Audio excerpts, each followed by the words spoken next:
Well, hello, everybody. This is Tim Green with Rattle Magazine. Welcome to Rattlecast number 236. Thanks so much for joining me. Today's guest is James Cruz. He'll be here in just about 10 minutes. But before we begin, I should say that Rattle is a publication of the Rattle Foundation, a 501c3 nonprofit working to promote the practice of poetry. We've been a continuous publication since 1995 and are unaffiliated with any other organization. We just do all this because we love poetry, and I know you do too, so please do click the like button and share. Make sure you're subscribed. Ring that bell for notifications. Follow us. Really helps a lot, either on YouTube or Facebook or Spotify or iTunes or SoundCloud or whatever else you can find. Anywhere you can follow us, even if you only watch somewhere else. Really go to where you don't watch us and follow us there too. It really helps a lot spread poetry around the world, which is what we're always trying to do. And we've got some great poets here today. We're going to start out with Erin Murphy, who returns from a previous Rattlecast with a Poets Respond poem. And here she is, Erin Murphy. Hey, Erin, how you doing? Hey Tim, how are you? I'm delighted to be here and I'm really excited to hear James Cruz tonight. Yeah, well, me too. I've been looking forward to James for a long time, but I love your work too. And what I love about you, you send submissions to the Poets Respond series, fairly often, every now and then. And when you do, they're always so creative and different. It's always some kind of different angle or different form or different style you're doing it. The last one we published was that one going down the interstate through memory that way. And this is a Right, cento. I-95 corridor. Yeah, the Mhm. I-95 quarter poem. And this one's a cento, which is a poem. I think it's only the second cento we've ever published. And this is a really complicated, difficult cento, I think, because it weaves this whole story through pretty short lines. I mean, maybe 6 or 7 words per line. Not nearly full sentences, which makes it difficult to tell a story that way. So tell us first of all what the story was, what happened, and then I guess we'll talk about the poem itself. Yeah, no, you're right. It is unusual to have a cento that's a narrative poem and that did create challenges, but it was also interesting for me to work on. The poem was inspired by a scene that I've actually seen repeatedly at the Outer Banks. My family has a cottage down there, has had a cottage down there for decades. And the last few times I've been down there, there's a man who comes every afternoon, 3:34 in the afternoon, and brings a loaf of bread that he feeds to the seagulls. And I've always just really enjoyed watching him feed the seagulls. He'll walk down to the beach, and they obviously know him by now, and all he has to do is like motion hand, and all of the seagulls, I mean, dozens and dozens of seagulls just, flock to him. Um, and one day this past week, it was kind of a chilly day, and he was feeding the seagulls. It was our spring break, so I was lucky enough to be down there. And suddenly, a couple of people decided it would be fun to really disrupt the scene by driving on the beach, creating a lot of commotion, getting kind of dangerously close to him. And then, of course, all the seagulls flew away. And they were yelling and, pumping their fists. And it was very aggressive. And at the same time, I was reading in Axios an article about how there's a lot of fear that there's increasing discrimination towards Latinos in particular. And this man is Latino and speaks Spanish to the birds as he's calling them to feed them. And so all of that sort of came together for this poem. And I decided, because I felt like it was representing a lot of different sort of points of view, that a cento would be an appropriate form for this to represent that multiplicity of voices. So that's the story behind it. Well, let's hear the cento now, and then maybe we'll talk about how you constructed it, because I'm really curious about that. I've never written a cento myself or seen one, woven so intricately like this before. Let's hear it, and then we'll talk about it. Oh, I think you'd be really good at writing centos. I don't know So about this that. is But okay. this is Man with Birds and Bread, a cento. On the edges of the afternoon, we lie on the beach, gray waves, the only language, the gun gray curlings of salt tongue. A man slogs through the soft sand with an expired loaf of bread. Look how he kneels, holding out his palms as if catching snow. Seagulls peep like Erinese wearing white linen suits, sky jockeying into a swinging web of flying sound on their parameter of hunger, a cacophony of needs, synonym for human, perhaps. His home is an ocean away. There the moon hangs like a golden mango. There the beach is the wind's body, flecked with violet, where the light, a flame, used to hum in the siesta's honey. Donde la luz zumbaba enardecida en la miel de la siesta. There a song curls inside you, songs of children, songs of birds, cantos de niños y de aves. All of a sudden, a call, loud and mean, while flashes of light rise just over the beach grass at our backs. A four-wheeler. Birds scatter like fireworks on El Cuatro de Julio. Hatred glosses in the cave of the mouth, a mouth as a cold wind. Above, in the yellow sky, a phrase drifts to us like smoke from distant fires. The breeze isn't silent. Look how he kneels, face toward the light, a man who tilts his bread in the sun, the bag of bones. I am, still here, still here. How bitter is the bread of bitterness? If I burn the world around me, el mundo que me rodea, until it shines, beautiful and brown, how does one undrown? Yeah, and it's a beautiful cento, and you can see here. I don't think we'll list the names of all the poets who contributed to this, but it's a good number. Do you know how many poets there are here, by any chance? I didn't count. Oh, I think it's about 40. Yeah. Yeah, but you can see them on the Rattle website where the poem was published. The credits are listed at the hmm end. Yeah, exactly. So all these poets, basically, you take a line. What a cento is, you take a line from each poet and stitch together a whole separate poem from those lines that tell a whole different story using those words. So Right. it's really fascinating to use that form. And how did you go about finding the words that you used and putting this poem together? I mean, it just seems like a lot of work, to be frank. Yeah. So cento comes from the Latin word that actually means patchwork. So you're kind of patching together almost this quilt of different lines from different poets. And what I think for a long time I kind of avoided centos. I was intimidated by them because I misunderstood them or I misunderstood them where my process is concerned. So I thought that what it involved was just, you know, reading like volumes and volumes and sort of internalizing all of these lines and then letting those lines inspire you to write a poem. And for me, it's actually much more like the way I read. I tend to read with a particular focus, and writing a cento for me is writing with a focus. So I kind of have an arc of an idea for the poem ahead of time, and then I'm actively seeking lines to use toward that arc. Now, it's a very loose arc, and I think what one thing that's really important to me is to stay open to surprises along the way. But that's true of any poem we write, right? Like, a poem where you already know where it's going, has no surprises, has an agenda, right? So it's very similar in that way, maybe to writing just a poem using your own original lines. But what I find is that it's very absorbing. It's also almost like a really intense brain teaser, like Wordle squared. And you get really, really absorbed in it. But then when you set it aside, you'll find that you're thinking about it a lot.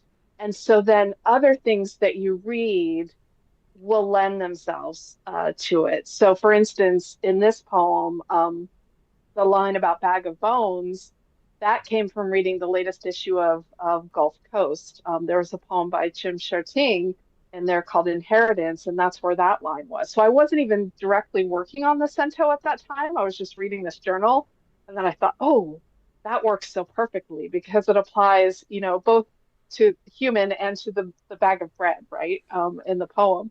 So that's kind of how the process works for me. And then I have certain rules that I make for myself in writing a cento.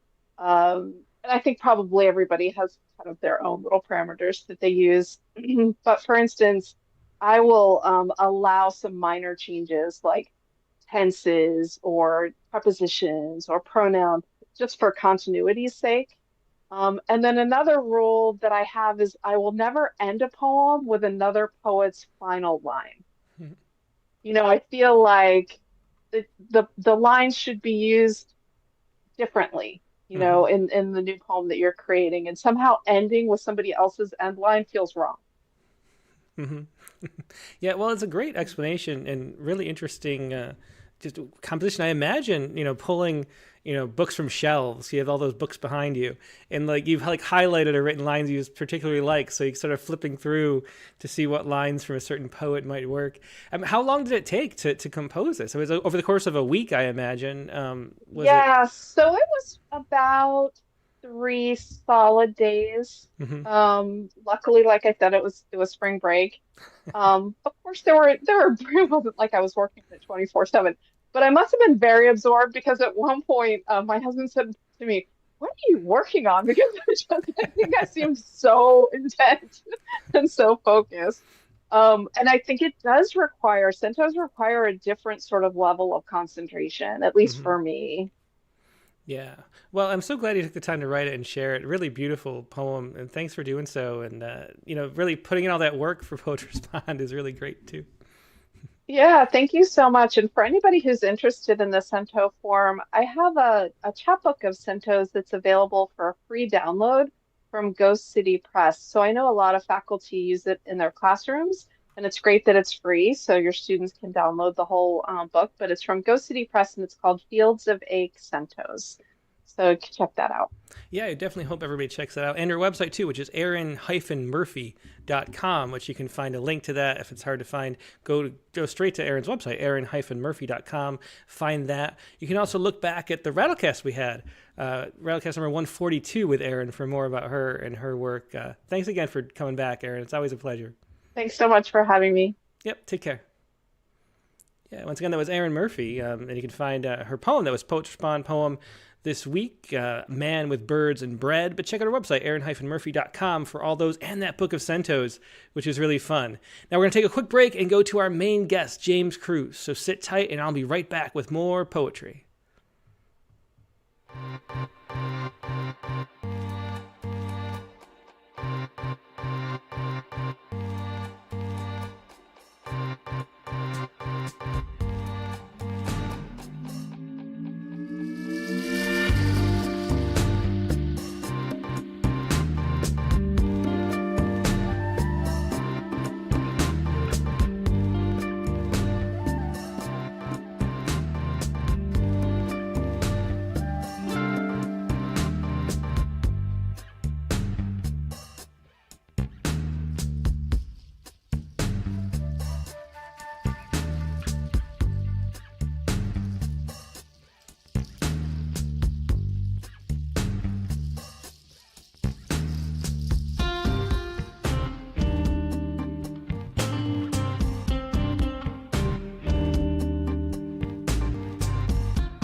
And we're back. Thanks for your patience. Today's guest is James Cruz. James is the editor of several best-selling anthologies, which you've probably seen, including The Path to Kindness, Poems of Connection, and also Joy and How to Love the World, Poems of Gratitude and Hope, which has over 100,000 copies in print. So very influential books there. He's also the author of 4 prize-winning books of poetry of his own, most recently Every Waking Moment. James also speaks and leads workshops on kindness, mindfulness, and writing for self-compassion. He lives with his husband on 40 rocky acres in the woods of Southern Vermont. And here he is, James Cruz. Hey, James, how you doing? It's so great to be with you. Yeah, it's really great to have you on. I've been a fan of your work for a long time because, as you probably know, Rattle is sort of well known as lovers of accessible poetry and poetry that, we want everybody to be able to enjoy and appreciate poetry and have their lives rich by it, not some kind of high cloud, ivory tower type thing. And your anthologies and books do that so well, bringing sort of joy and compassion and daily life into poetry. So it's really great to have you on. I've been looking forward to this for a while. Well, me too, Tim. And I agree with what you're saying about Rattle. I mean, I think you guys do so well at choosing accessible poetry. And with every issue, I find something that I love, and I know that so many people feel the same way. Yeah, well, let's start out with a poem. What do you want to read first? How about the poem from Rattle? So, Sure, Married to yeah, that'd be Amazement. great. Right. So this is Married to Amazement. The man I married sat next to me after our wedding. October light pouring in over dusty pews as he loosened his tie and sipped from a cup of apple cider, closing his eyes to savor the taste. Now I think I didn't marry him so much as his amazement for the everyday, the way he still gasps each time we see something new. Baby painted turtle plodding through a stream in the quarry, or a neon orange caterpillar inching across crisp leaves on the trail. How he kneels to film it from every angle, while I crouch beside him in awe of his awe, learning all that I can. Yeah, and that was a poem from the winter issue of Rattle, "Married to Amazement" by James Cruz. And I just loved that idea of being in awe of someone else's awe. The way, sort of like calculus, adding levels of dimensions to something, adding a third level to awe, was a really cool Right. poem to be able to share. Can you tell us about your how you got into writing poetry? Is it something that you've always done? And that's the thing that I'm always curious about every guest who comes through. Was there a certain instant where you wrote a poem that's propelled you on this path in life? Yeah, actually there was. And I have been doing this for a while now, probably since third grade, about 8 years old. And I had a teacher at the time, really such an influential, amazing teacher. And she required us for a certain time of the year to memorize and recite a poem to the whole class. And so I did that a few times. I think I was reading a lot of Shel Silverstein, Where the Sidewalk Ends and stuff like that at the time. But then I don't know what got into me exactly. I can't even fully explain it because I was such a shy kid. But I went up to her desk, worked up the courage and asked, can I write my own?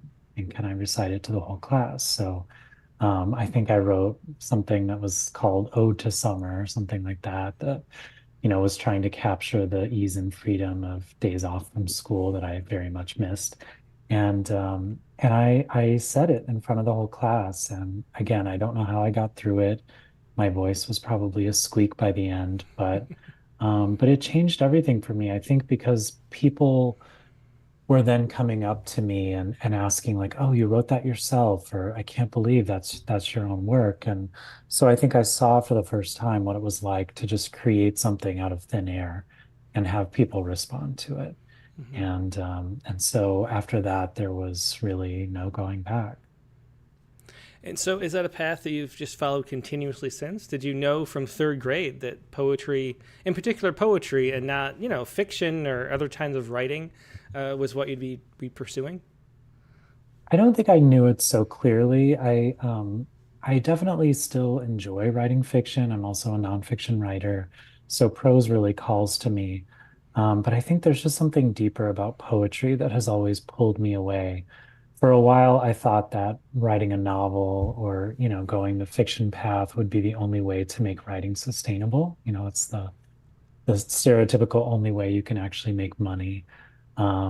So I didn't always know that poetry was going to be the sort of guiding force that it has become in my life.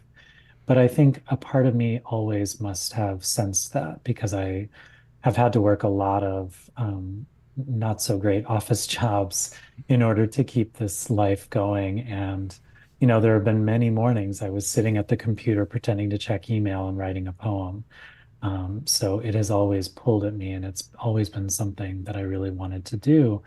I think it's probably just in the last, 10 to 15 years that I really said yes to that urge and just sort of cleared all the other noise away as much as I could so that I could focus on poetry and then also the uplifting of poetry, which is one of the other main things that I do through the anthologies. I love writing my own work and publishing it and sharing it, but that would be boring to me if that was the only thing that I did. And so I really love uplifting other people's poetry. And there's just a thrill, as I'm sure you know, as an editor, in finding that poem that's just like, yes, yes, I must have this poem. I must include this. And there's nothing like that feeling. So different from writing my own, but I think related, connected in a way too. Yeah, so much of it is wanting to give that experience to other people of writing and appreciating poems. I mean, we get so much out of them for having loved them for so long, and it's so easy to introduce them to people if the setting is right. I mean, in a way, it's really hard, but in a way, it's really easy too if the setting is right and there's sort of an openness and a conductiveness to listening.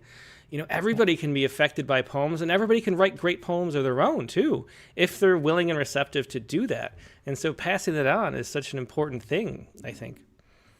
Yeah, I couldn't agree with you more. And I love to hear you say that anyone can write great poems of their own because I'm not sure that a lot of folks in our, wheelhouse share that view.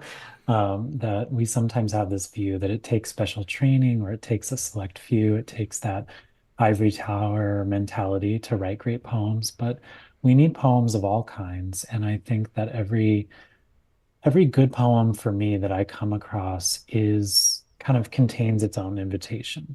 And so I love um, using poems as jumping off points, as prompts, just like I do in my anthologies. And so many of my own poems have been fed by other poets, other poems, which is why I love what you all do with the Poets Respond, because I think we're all just responding to everyday life using the stuff of our lives and the world to create our pieces. Yeah, well, I completely agree. I think we'll talk more about that, but I want to make sure the poems keep coming. Let's hear another one. Next up, do you want to start with, do you want to do Down to Earth? Yeah, absolutely. Okay. Yeah. So this is Down to Earth and published in How to Love the World, which is my first anthology and the most recent series. Down to Earth. The heart of a farmer is made of muscle and clay that aches for return to earth. And when the sky releases a steady rain, massaging each row of sprouted beans, my husband leans out of the car window and opens his hand to hold that water for a single instant. His heart now beating in sync with rain seeping through layers to kiss the roots of every plant alive on this living, breathing planet on whose back we were granted permission to live for a limited time. Yeah, that was Down to Earth by James Cruz. And James, what can you tell us about the how those anthologies came to be? Since we already talked about those, and I mean, it's just a wonderful thing to be able to do, to compile poems together in that way, and then to have people actually read and appreciate them. So how did you end up being able to edit these anthologies, and how did you get them out in the world so well? I mean, what is the sort of secret to your success? I wish there was one secret. I think it's many strokes of good luck and extremely hard work. My very first anthology is called Healing the Divide, and that's poems of kindness and connection. It was published by a smaller press here in Vermont called Green Writers Press. And it was in the wake of the 2016 election that I put together that anthology because it felt like kindness and goodness had kind of seeped out of our national dialogue. And Erin mentioned the rising discrimination against people of color. And so there was so much of that in the air, not that there isn't still, but it seemed amped up several times then. And so I just wanted to do something to kind of clean up and highlight my corner of the earth, poetry, and show people this is what poetry can do. This is how poetry can be an antidote to the dialogue of negativity and insult and all of that. And my old mentor, Ted Kuzer, agreed to write the foreword to it.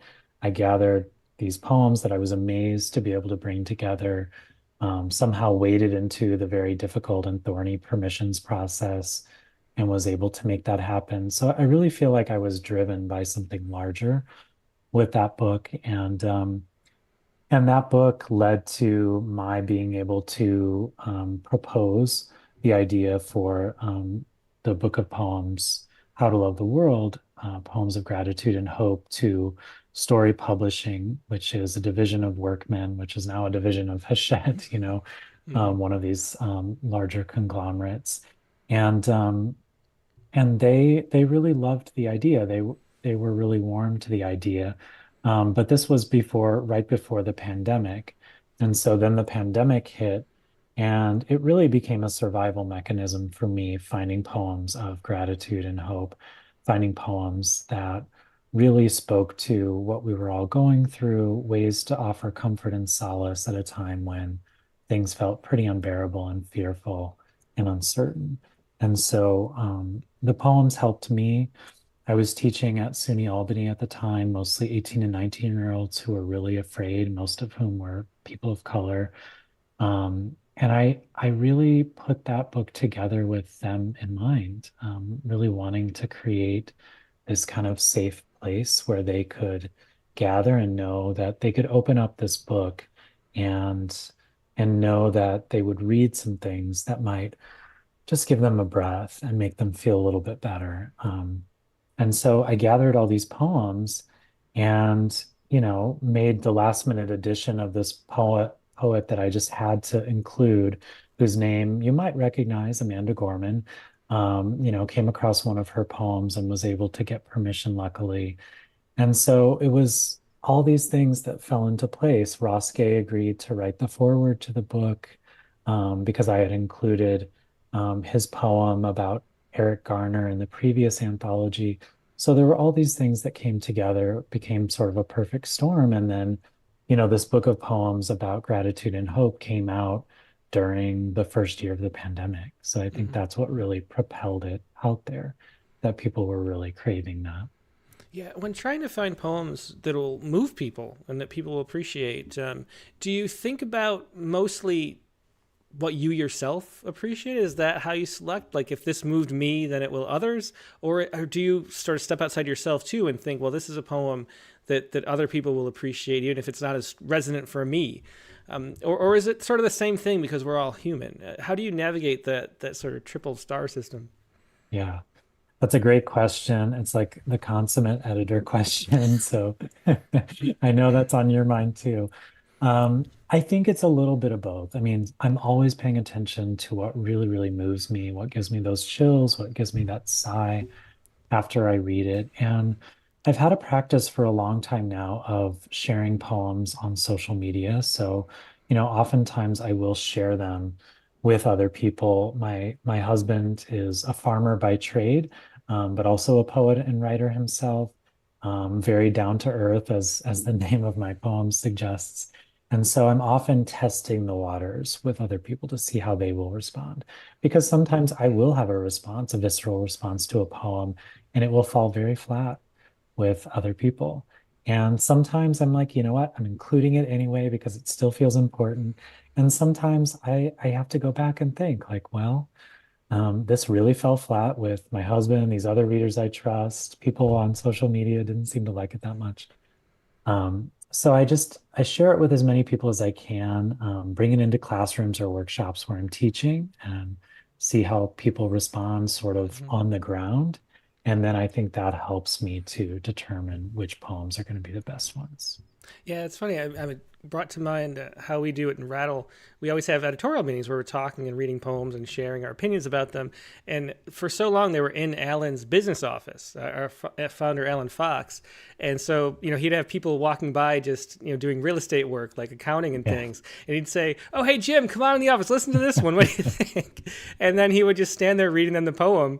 And then based on his reaction, that might even be whether or not we publish it. And it is it's so fun to try to step outside of yourself and imagine what other people will, and then test too, and sort of play along with that line and try to see how important you can make these poems in any kind of collection. And obviously, you've done a great job with these anthologies because they've moved so many people.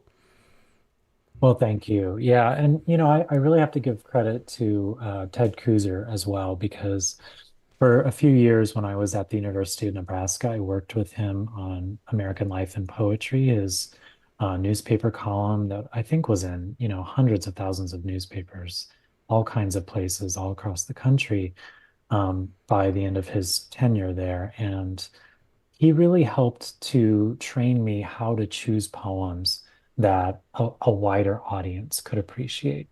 And he was very no nonsense about it. There were poems that he really enjoyed, but that he knew were too long, that were not going to sustain people's attention span, that were too complicated. I love poems that are complex and rich, but I can't always include those in the anthologies because I sort of have this vision of, you know, is a young person or a person who has no poetry training, no literary training at all, are they going to be able to appreciate this? And those are the people I'm really trying to reach with these anthologies.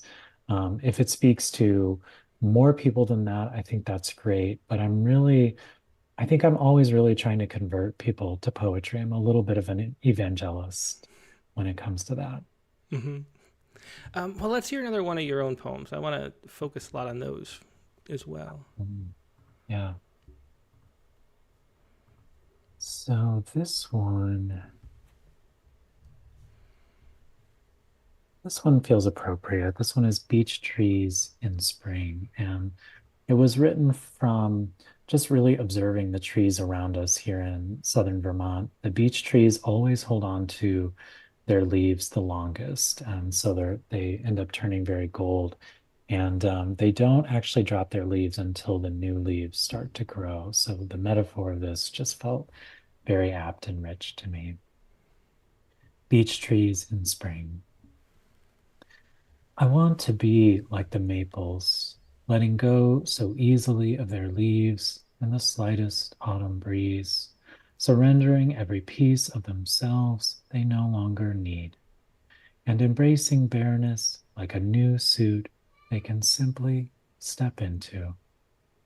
But I'm much more like the beech trees which cling to the husks of their leaves long into spring, refusing to give up even a scrap of who they once were until the last possible minute. Perhaps they need the reassurance, or maybe they're here to lend music to the silence of winter. Leaves beaten thin as tissue paper rustling a lonely chorus in the snow-covered woods, until buds push up to the surface, and with no other choice, they say yes to the final scatter and release, learning again, as if for the first time, how loss leaves room for something new. And that was Beech Trees in Spring by James Cruz. And it's interesting, you mentioned Ted Kuzer. I didn't know you were one of his students. And I was talking to somebody recently about, who would be the next Ted Kuzer? Who would write those down-to-earth poems? Like, I keep using that phrase. But those poems about real life, simply told in a profound way, with Ted Kuzer, I mean, he's still here. And then Mary Oliver, who's passed, those two poets really carried a kind of torch. And who is the next in line to carry that torch? Because they're such important poems and there's such important ways to engage with life. Can you tell us anything about your writing process? It feels like you're the kind of poet who use it as sort of meditative, spiritual type practice. Mhm. Given the situations of the poems, maybe it's almost like you're thinking about your day and meditating on that, and finding the things to have joy within your day is one of the main ways that propel you into poetry. Yeah. Well, you're absolutely right about that. I would say that poetry and writing have become part of my own spiritual practice. So I write first thing in the morning. I think this is something that I also got from Ted Kooser. He would always wake up early before he had to go into his insurance office when the whole house was quiet, the world was quiet outside, sit with coffee and just write. And it is one of my greatest joys to do that. Um, and I think it is a way for me to kind of test out my day, test out the day before. What did I learn? What did I pick up on? What did I really pay attention to? I think you mentioned Mary Oliver and Ted Kooser both. They're both poets of deep attention. I would say William Stafford is another poet of deep attention. Um, and so I'm really just trying to pay attention to my life and listen to that. And that's what my process is. I'm just sitting down, either journaling or writing a poem, trying to read something that gets me going, some poems that I'm really enjoying at the moment. Linda Paston has been someone that I've really been enjoying. George Bildier's new Rattle chapbook, Cheap Motels of My Youth. I've also been enjoying that one and writing a few poems from that. So that's really the process. And I have observed it for a long time. And I think once it becomes like a ritual to know, I'm going to have this writing time before I check email, before I look at my phone or do anything else, it leaves a lot more space for the writing to come and for the poems to come. It means that I end up with a notebook full of poems that I have to force myself to type up or, do it that way. The other piece of my process really is it's nothing special, but it's really just taking a lot of walks alone, ideally, and just seeing what bubbles up. Often a poem that I've been working on or that I wrote down earlier that day will come back to me. And it was definitely on a walk that I wrote that poem, Married to Amazement, that you all were so kind as to publish. And it was just working it out over and over and over again.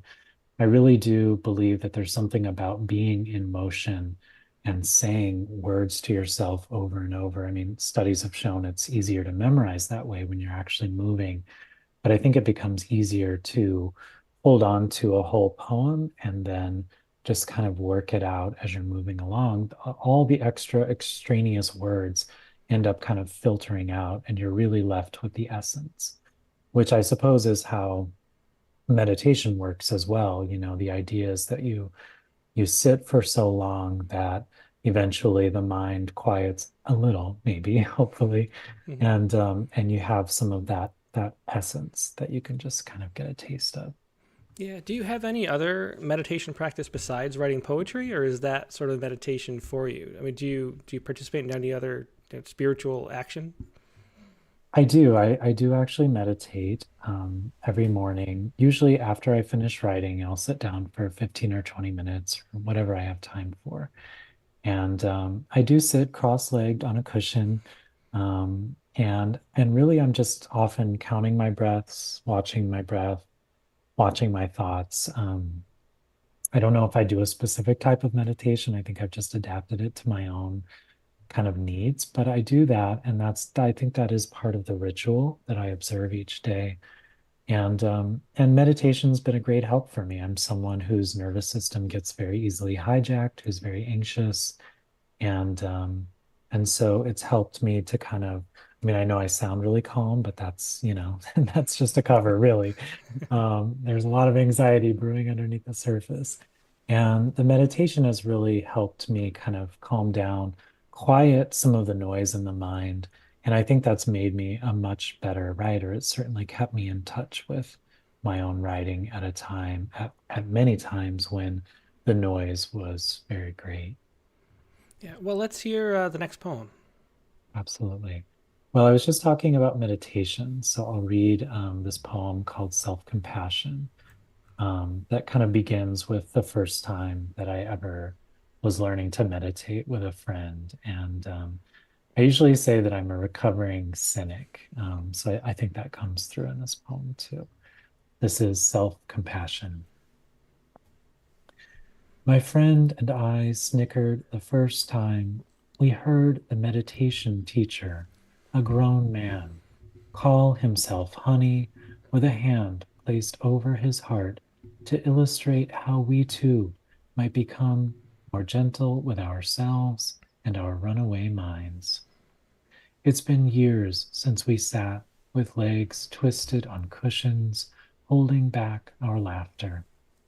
But today I found myself crouched on the floor again, not meditating exactly, just agreeing to be still, saying honey to myself each time I thought about my husband splayed on the couch with aching joints and fever from a tick bite. What if he never gets better? Or considered the threat of more wildfires, the possible collapse of the Gulf Stream, then remembered that in a few more minutes I'd have to climb down to the cellar and empty the bucket I placed beneath a leaky pipe that can't be fixed until next week. How long do any of us really have before the body begins to break down and empty its mysteries into the air? Oh, honey, I said for once, without a trace of irony or blush of shame, the touch of my own hand on my chest, like that of a stranger, oddly comforting in spite of the facts. And that was Self Compassion again by James Cruz. And James, this gets into the heart of sort of the topic I wanted to talk about. And Jimmy says, I find it so difficult to find total joy when there is so much suffering in the world. I always temper my passion for life with a solid dash of pessimism. How do you deal with suffering? And that is such just a huge topic. You mentioned yourself as a recovering cynic.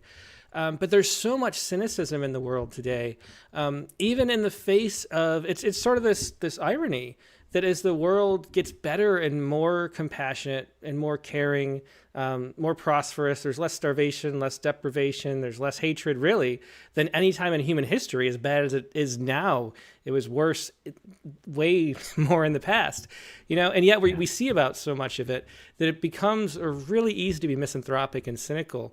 And how do you avoid that? Like, how did you recover from being a cynic? Well, I don't know that I've fully recovered. I'm still in recovery.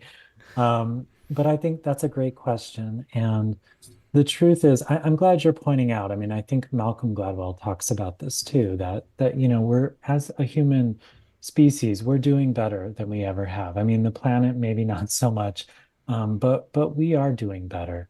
And I do believe that the world is becoming a more compassionate place. I think that with anything, we just have to notice how we're responding. And so I feel like with cynicism, the response is always to go to the negative. Like, oh, sure, you say that, but things are still terrible. People are still suffering. It's this constant like move back into the negativity and the difficult and the darkness.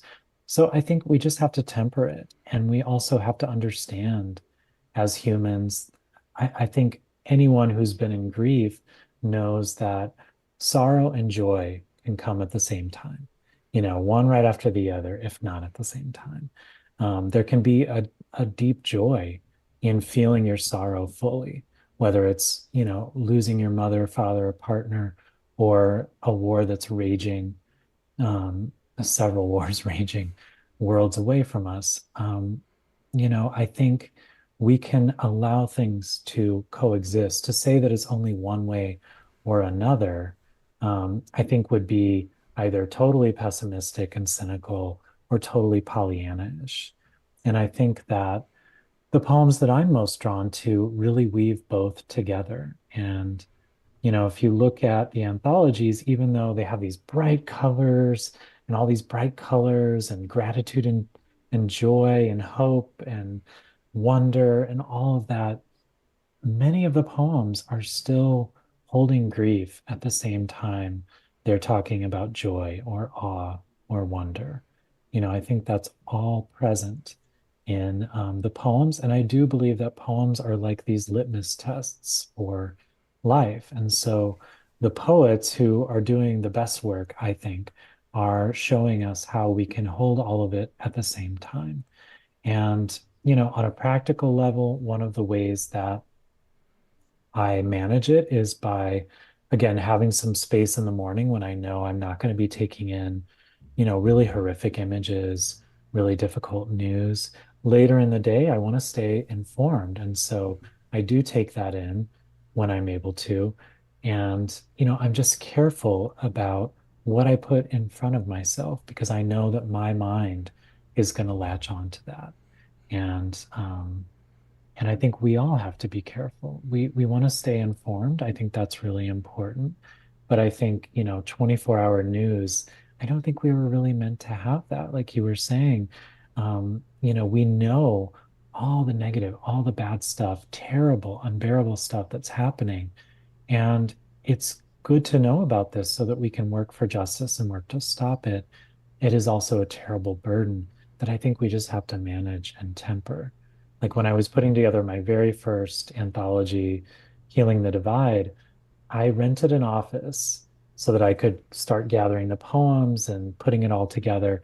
And the person who rented it to me said, "Oh, I'm sure you want to know, the internet password." And I said, "No." And my cell phone wouldn't work. It was like a basement office, and I didn't want to know the internet password because I just wanted to kind of exist in the place of the safe space of these poems that I was choosing and finding of kindness, connection, hope. And so, just finding those places for yourself in every day, I think can be really helpful. And knowing that I don't know if there's any joy without sorrow on the other side of it. Being honest about both those things, I think gives us access to the full range of emotions. Yeah, yeah, I definitely agree. And it brings up the sort of paradox of poetry is that so often, we're dealing with problems. We're trying to figure out how to process emotional trauma in our grief, just of being human, because that's, in a way, that's what Mhm. life is there's suffering in life. And that's what it means to be human, is to be alive and to witness that and to notice. And so we do. And so much of what we do as artists, whether it's poetry or any other art, is processing that trauma and that grief of being alive. And yet it's that processing of the grief that somehow brings us joy. And Mhm. so it's a paradox in that. How do you respond to people who say poems are too negative because they talk about dark things and difficult topics? Do you find that to be the case? I think some people do say that for sure. And I think some of us really just expect negativity from poems. I think we're sort of trained early on to believe for some reason that poems are always supposed to be about heartbreak or always supposed to be about grief. And I think it's certainly for me, just on a personal level, one of the ways that I've processed a lot of my own grief, losing my father at a very, very young age, losing my mother a little over a year ago. The poetry and the writing, and then other people's poetry about grief were what I turned to the most. And, I wrote things that will never see the light of day, but I'm so grateful that I was able to write them. I think that we need poems of grief as much as we need poems of kindness and joy. I think we need poems that you know, allow someone to process trauma, that allow someone to express negativity as much as we need the other stuff. It's just been my experience that it seems like in a lot of venues, the other stuff is what's lifted up. Hmm. It's what we think. I mean, just watching the news, the negative is uplifted. What's wrong with the world is what's uplifted. And I think in order to temper that with my own writing and a lot of the anthologies that I put together, that's really just my attempt to level the playing field of poetry so that it's that people know there are many people working in other modes besides just negativity, besides just the worst grief, heartbreak, and trauma. But I think we need it all. I mean, certainly we need to express whatever is inside of us. But I think as a culture, we need it all, just as we as humans need to hold all of those emotions. Yeah, really well said. Um, well, some I should say, remind everybody that if you like to leave any questions, like Jimmy Pappas did for James, all you have to do is leave them in the chat windows on Facebook or YouTube. I'm keeping an eye on it. If you put Q or question in bold, it helps me see it. But do leave your questions. And if you haven't yet, click the like button. That always helps. Just me saying this, adds 15% more likes, and then more people randomly see it. So do click the like button if you haven't yet. Now, James, let's hear another poem. Absolutely. Yeah. Well, this one was written out of some grief a while after losing my father. I always regretted that I wasn't able to really come out to him as queer before he died. And, slowly through the process of writing and grieving, I realized that he did know that there were moments when I was able to show myself to him, even if I wasn't able to say the words. And so this poem is called Telling My Father. I found him on the porch that morning, sipping cold coffee, watching a crow dip down from the power line into the pile of black bags stuffed in the dumpster, where he pecked and snagged a can tab, then carried it off, clamped in his beak like the key to a room only he knew about. My father turned to me then, taking in the reek of my smoke, traces of last night's eyeliner I decided not to wipe off this time. Out late was all he said, and then smiled, rubbing the small of my back through the robe for a while before heading inside, letting the storm door click shut behind him. Later, when I stepped into the kitchen, I saw it waiting there on the table, a glass of orange juice he had poured for me and left sweating in a patch of sunlight so bright I couldn't touch it at first. Yeah, another beautiful poem that was Telling My Father by James Cruz. And James, do you remember anything about how this poem came to be? Because um, do you remember when you knew it was going to be about your father? That's one of the things that's always interesting is when we know what we're actually writing about. Did you know this was going to be a poem about him leaping in? Is that something you'd been thinking about a lot at the time or not? I think when I first, so this poem has a very interesting history, at least it's interesting to me, because it took really about 10 years to write. So I wrote this not long after my father died. Um, right after he died, these crows would just follow me everywhere. And so I was kind of trying to make sense of that, wrote a lot of poems about crows. And this one just came out of nowhere. This image of the crow pecking the bag in the dumpster, and then this memory kind of just bubbling up spontaneously of my father on the porch. So I wrote it in a very kind of, narrative, straightforward way. And then I was at a writing residency. I think it was in Central Oregon. I think it's called Caldera. And I was alone in a cabin, and I really wanted to revise this poem, but I didn't have it with me, and there was no internet. And so I wrote it again from memory, but this time it just felt fuller and richer. And so I think what surprised me about this poem was the glass of orange juice, because I didn't remember that gesture. Hmm. I didn't, um, I didn't remember that I still had eyeliner on, when we had this interaction. I'm not sure that I would have remembered that if I hadn't been, at this residency in the middle of nowhere with no internet to distract me. But it all came kind of rushing back as the poem really rewrote itself through me as I kind of let it become what it wanted to be.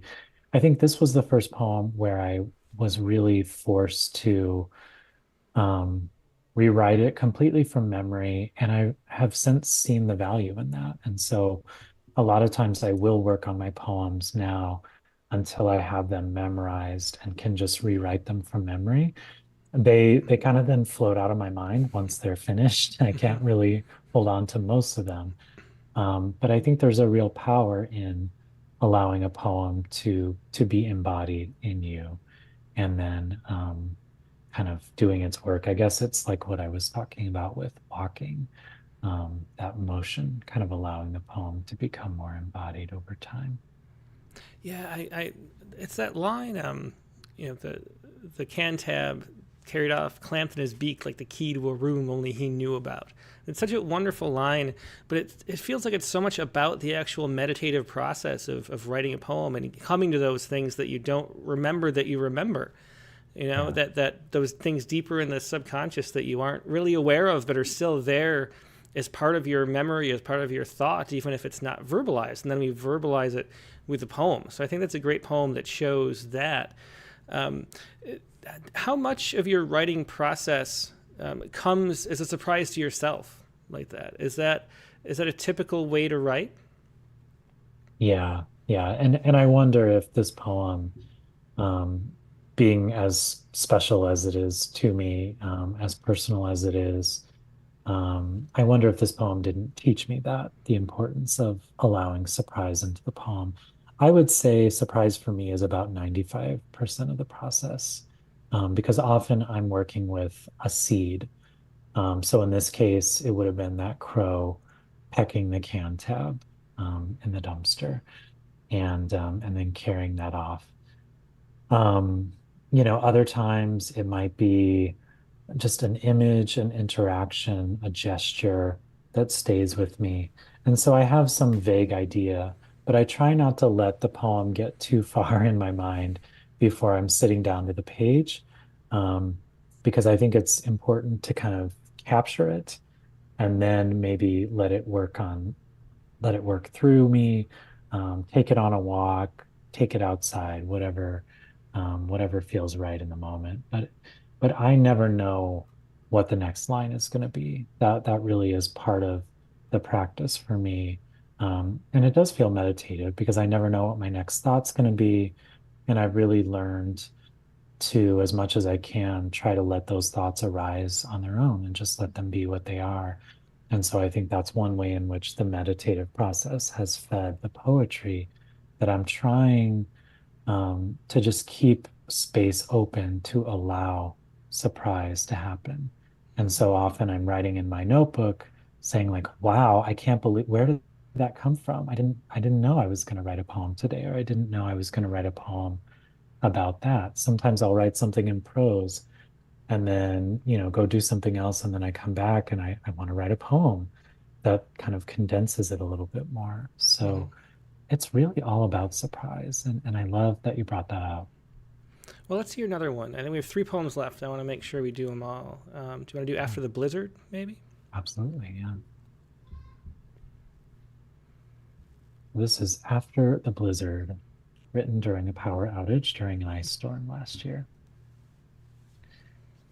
You might be without power, sipping cold coffee in the dark with only an orange to eat. But don't the trees each glow in their sleeves of heavy snow? Don't you live inside a cathedral of white limbs reaching upward, with flakes still gathering around you like the world's finally paying attention?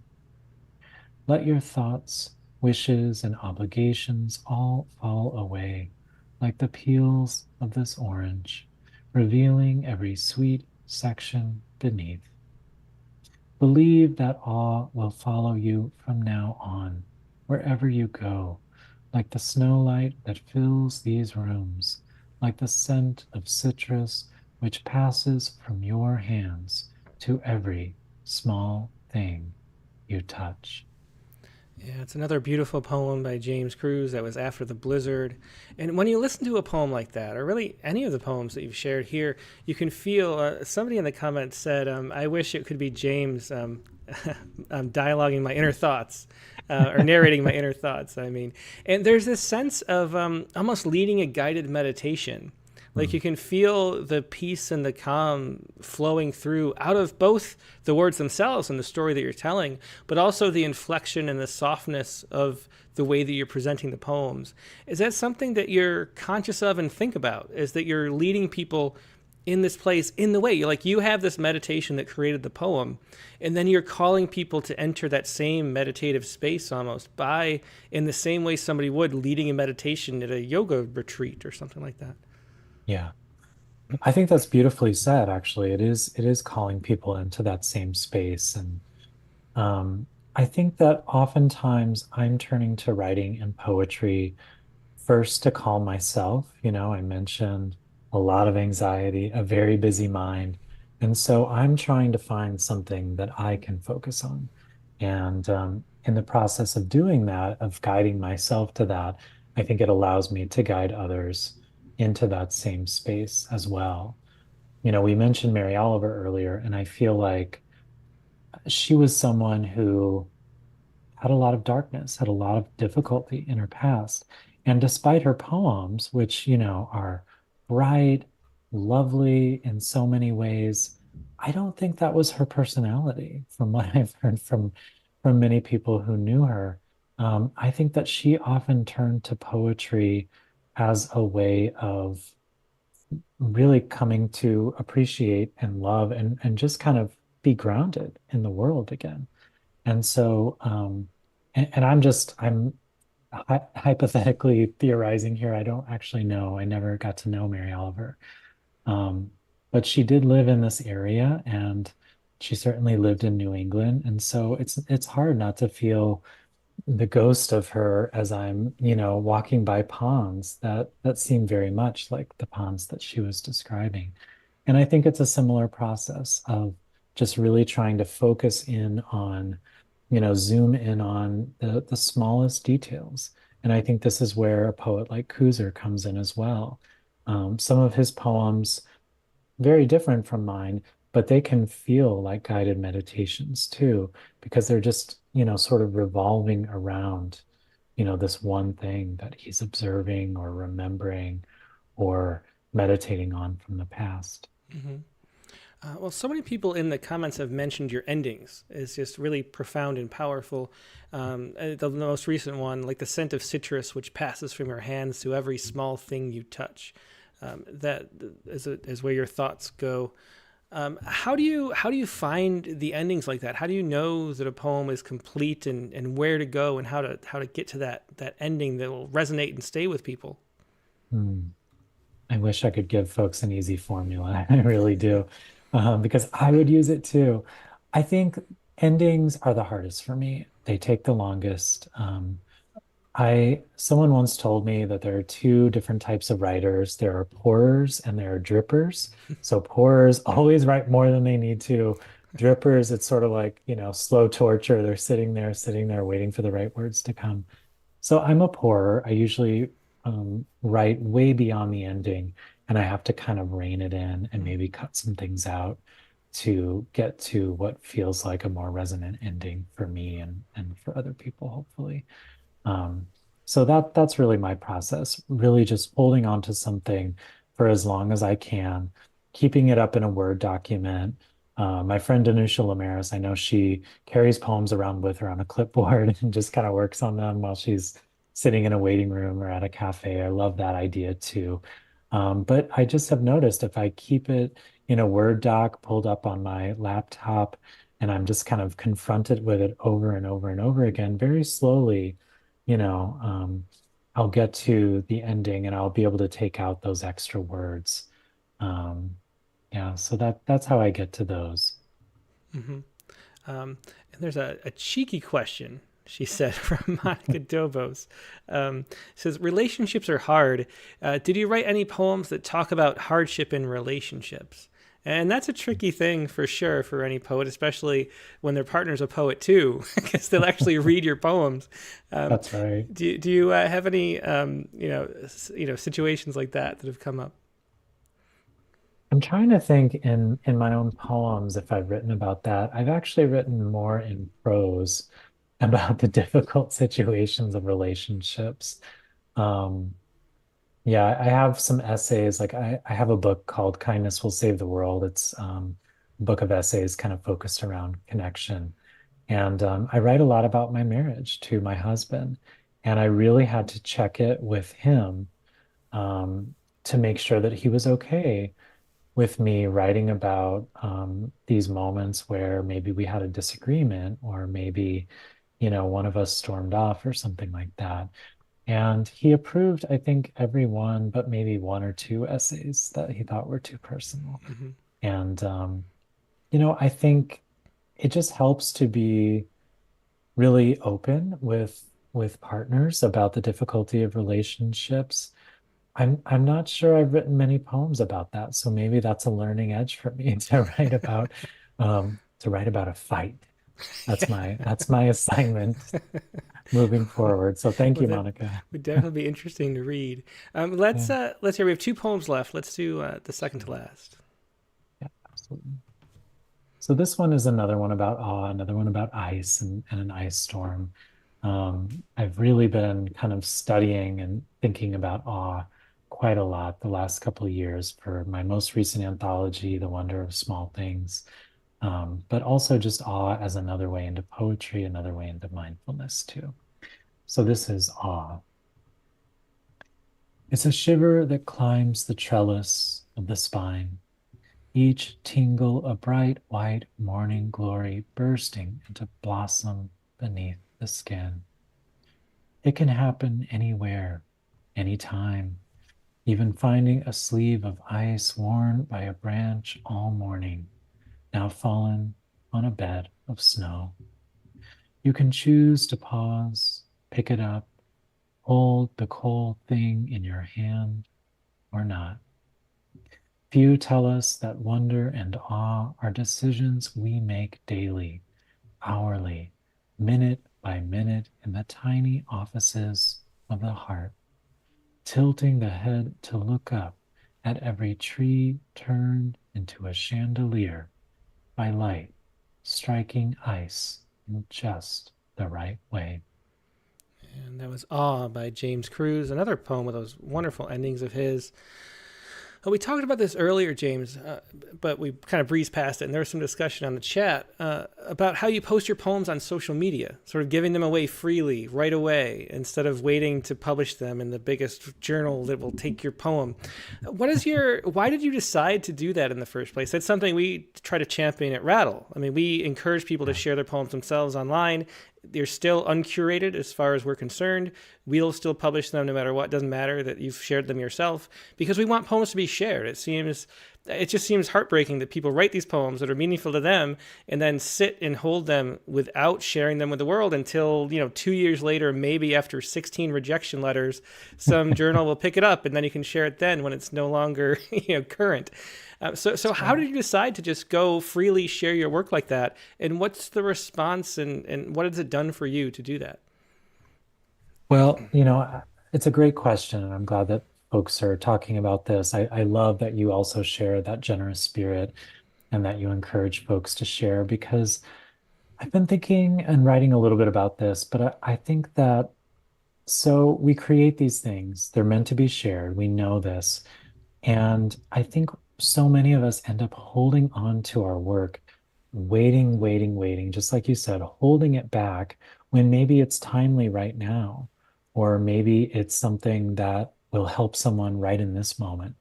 Um, so it's been a real evolution for me because I was a holder backer for a long time. I really was in the camp of waiting, kind of waiting for that validation from other journals, from other magazines and places to publish work. But I think I just developed over time this aversion to um, waiting too long, expecting validation from other people.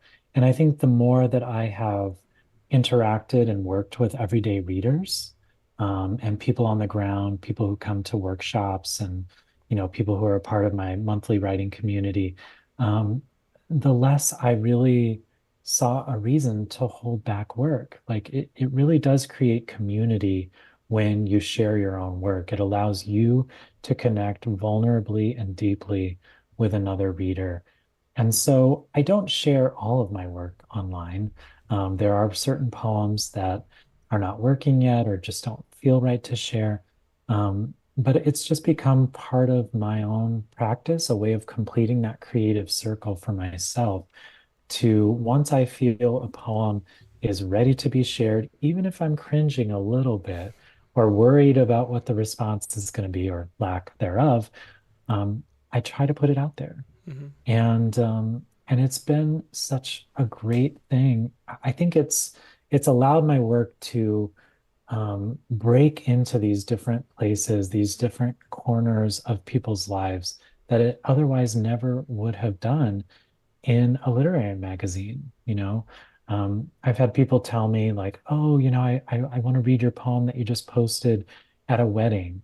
Um, I'm sharing your poem with a grief group that I'm, curating right now. And so there are all these different ways that I think it allows people to just benefit from the generosity. So I can't recommend it for everyone because we all have to have our own process and our own ways of doing things.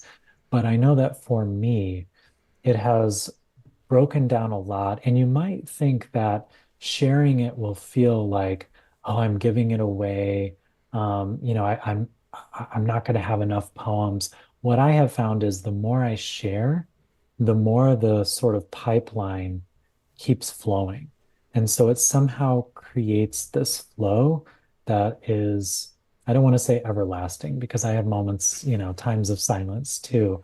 But there's never been a time when it's like, I'm out of poems, I'm out Hmm. of things to share.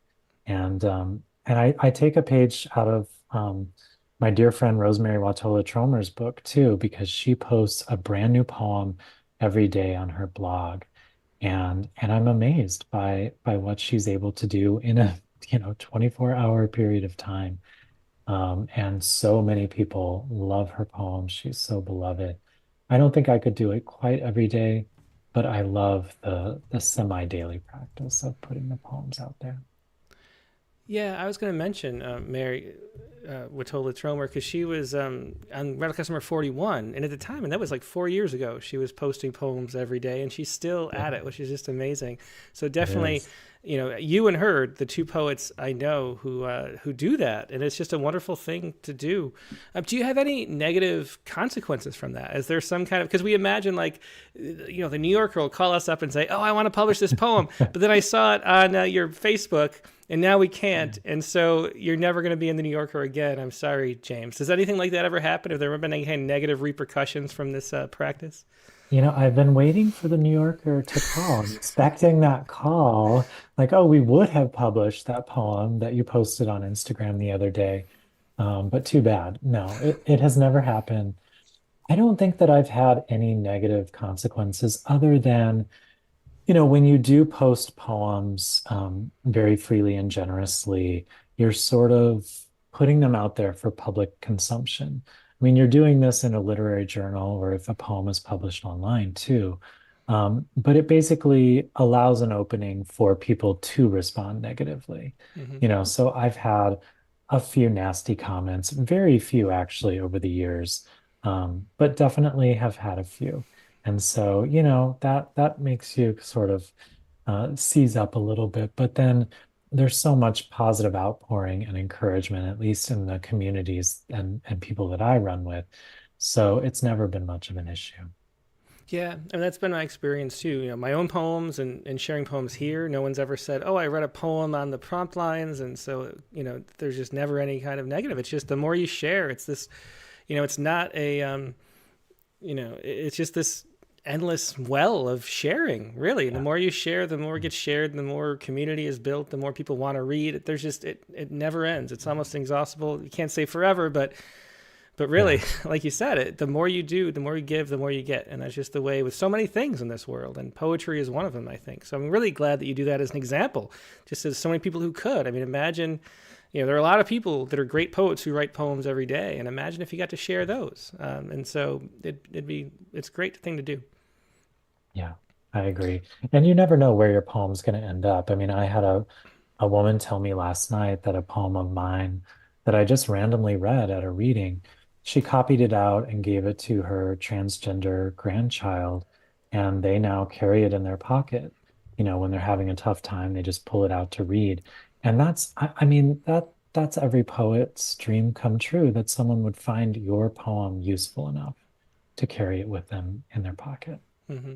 Yeah, well, for sure. Well, let's wrap up this with a poem that might be useful to carry in your pocket if anybody wants to print this out. World Prayer Day is the last one we have. That's right. So this is World Prayer Day, written very much in the middle of the pandemic.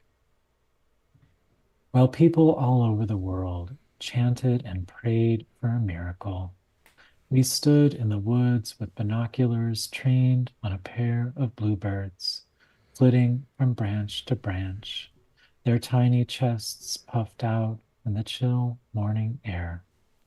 And for those few moments, mud frozen beneath our feet and not a single golden leaf stirring on the beech tree, I did not think about a virus entering my body after turning a doorknob or shaking someone's hand or breathing their breath.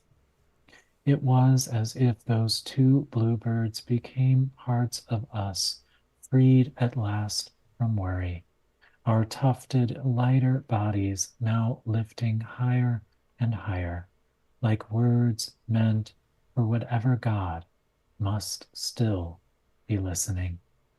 Yeah, another beautiful poem. That was World Prayer Day by James Cruz. James, thanks so much for being a guest. It's been a pleasure talking to you and sharing your poems and voice with everybody on the show.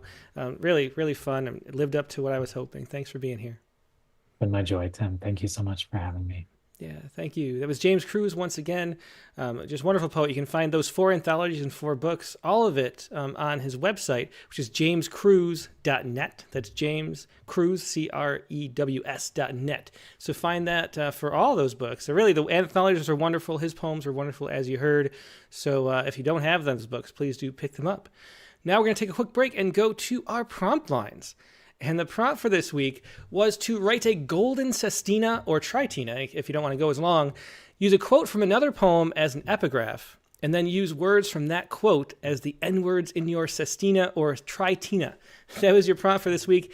If you've got one of those poems or anything from one of the previous prompts you'd like to share that you finished up, just send them along. I'm going to give the Zoom link out. And that is right here. I'm going to paste it into the chat windows on Facebook and YouTube right now. Only if you want to share a poem, though, join the Zoom link. And also email that poem so I can show it on screen to prompt lines. That's prompt lines, all one word, at rattle.com. Then I can show it on screen as you read. It's always fun to be able to do that. So join us if you'd like to share a poem, and I'll be right back with more poetry.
And we're back. Thanks so much for your patience. I am here with our Prompt Poems editor, Katie Dozier. Hey, Katie, how you doing? I'm doing great. I've loved the show so far. I found the discussion on joy in particular fascinating because I'm always obsessed with incorporating joy into my own poems. So I loved listening to you and James talk. And then Erin Murphy, too. So it's been a real powerhouse of an episode. It has, yeah. And that topic of joy is something, one of the people leave comments on Rattle. One of the things I just think about all the time is maybe like 5 or 7 or 8 years ago, somebody left a comment and said, why are poems so sour? I think is the word she used.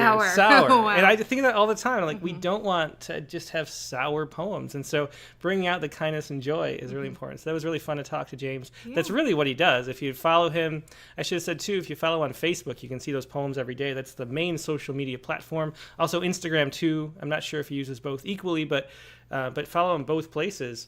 And let's see.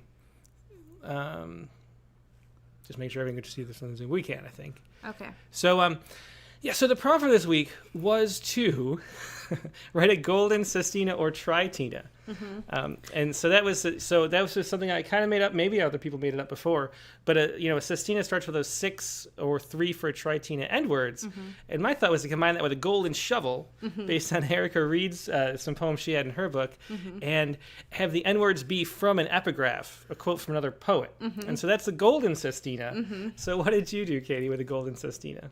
Well, I finished it, so that alone felt like an accomplishment, to be honest. It was a little dicey. I mean, that's a lot of words. That is. Finishing the sestina is half the battle. Yeah. That's for sure. At least it was for mine. Well, me too. I struggled. No, it was definitely challenging, but that was kind of the point, right? We wanted to make it a little bit challenging and a little bit difficult. I've only written one sestina that I actually liked before mm-hmm. this, so I think I should stop stalling. Yeah, everybody needs to relax in your chair. I was thinking too, reading one sestina, it's probably like, because my poems are so short generally, the entirety of everything I've ever read on the Rattlecast is probably the longest thing. All right. Okay, well, let's hear this. Okay. Golden sestina that flew away. What's this? Swinging her locker with its scarred wooden number. The key to the city, and Winters, the key to the city. The first time I was given a key, taught to turn it into a wooden face, I slipped home from the city in the rain, hot metal in hand. What fun to swing it open. Flaking number above the door, a giant's red brick locker.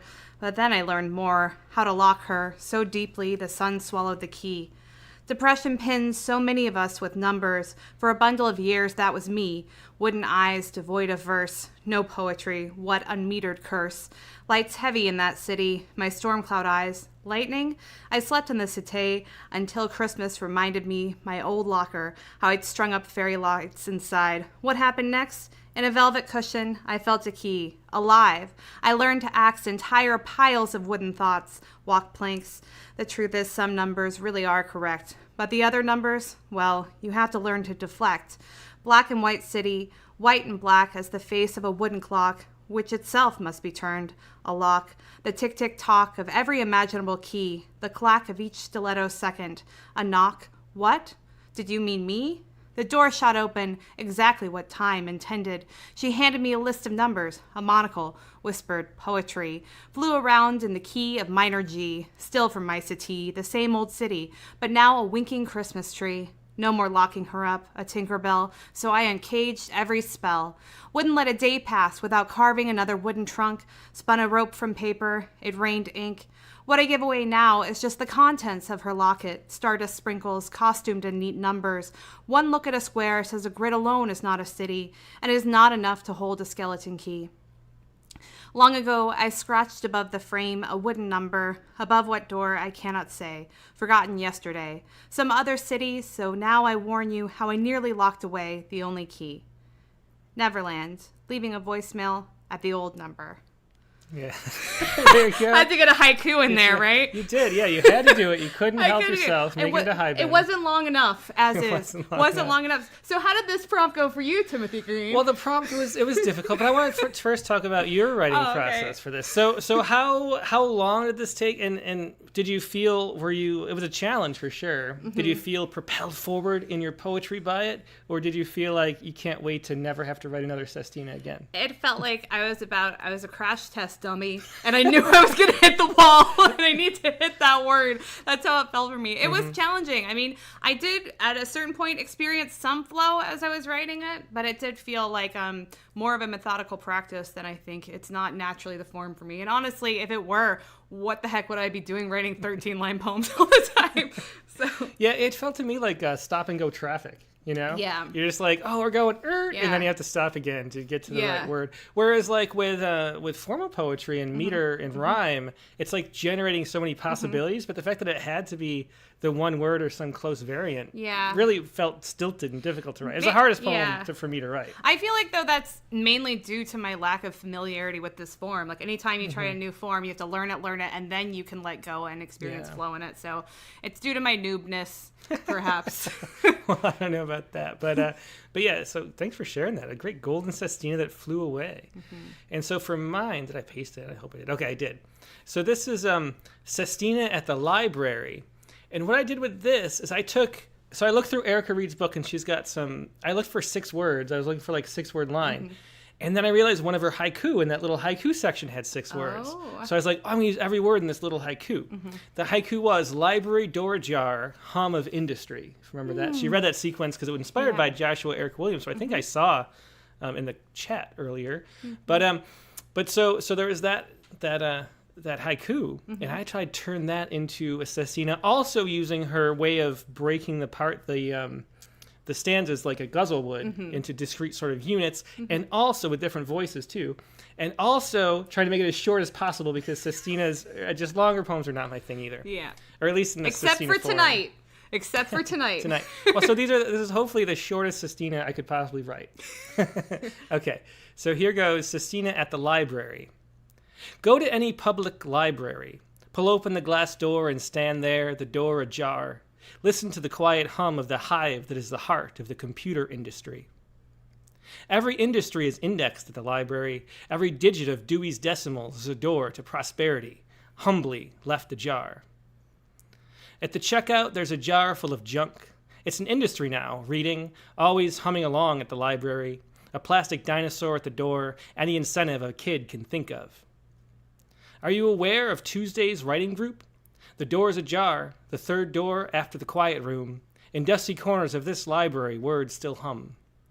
A stained glass hummingbird drinks of knowledge in the library's eaves. What looks like a jar is a sacred industry, says the plaque by the door. Our door is always open to humans, whether industrious or of the sort you'll find lounging all day at a major library. Outside the double doors of discontent, I hum into an empty jar. My industry is waiting at the library. So there you go. That is the shortest I could possibly make it. And maybe we'll never write another sestina again, but we'll see. Never say never. Maybe you'll be. I can say too, I was literally haunted by sestinas because I had nightmares. You where I was did. trying to write a sestina with the word sestina in it, so I took it too It far. is.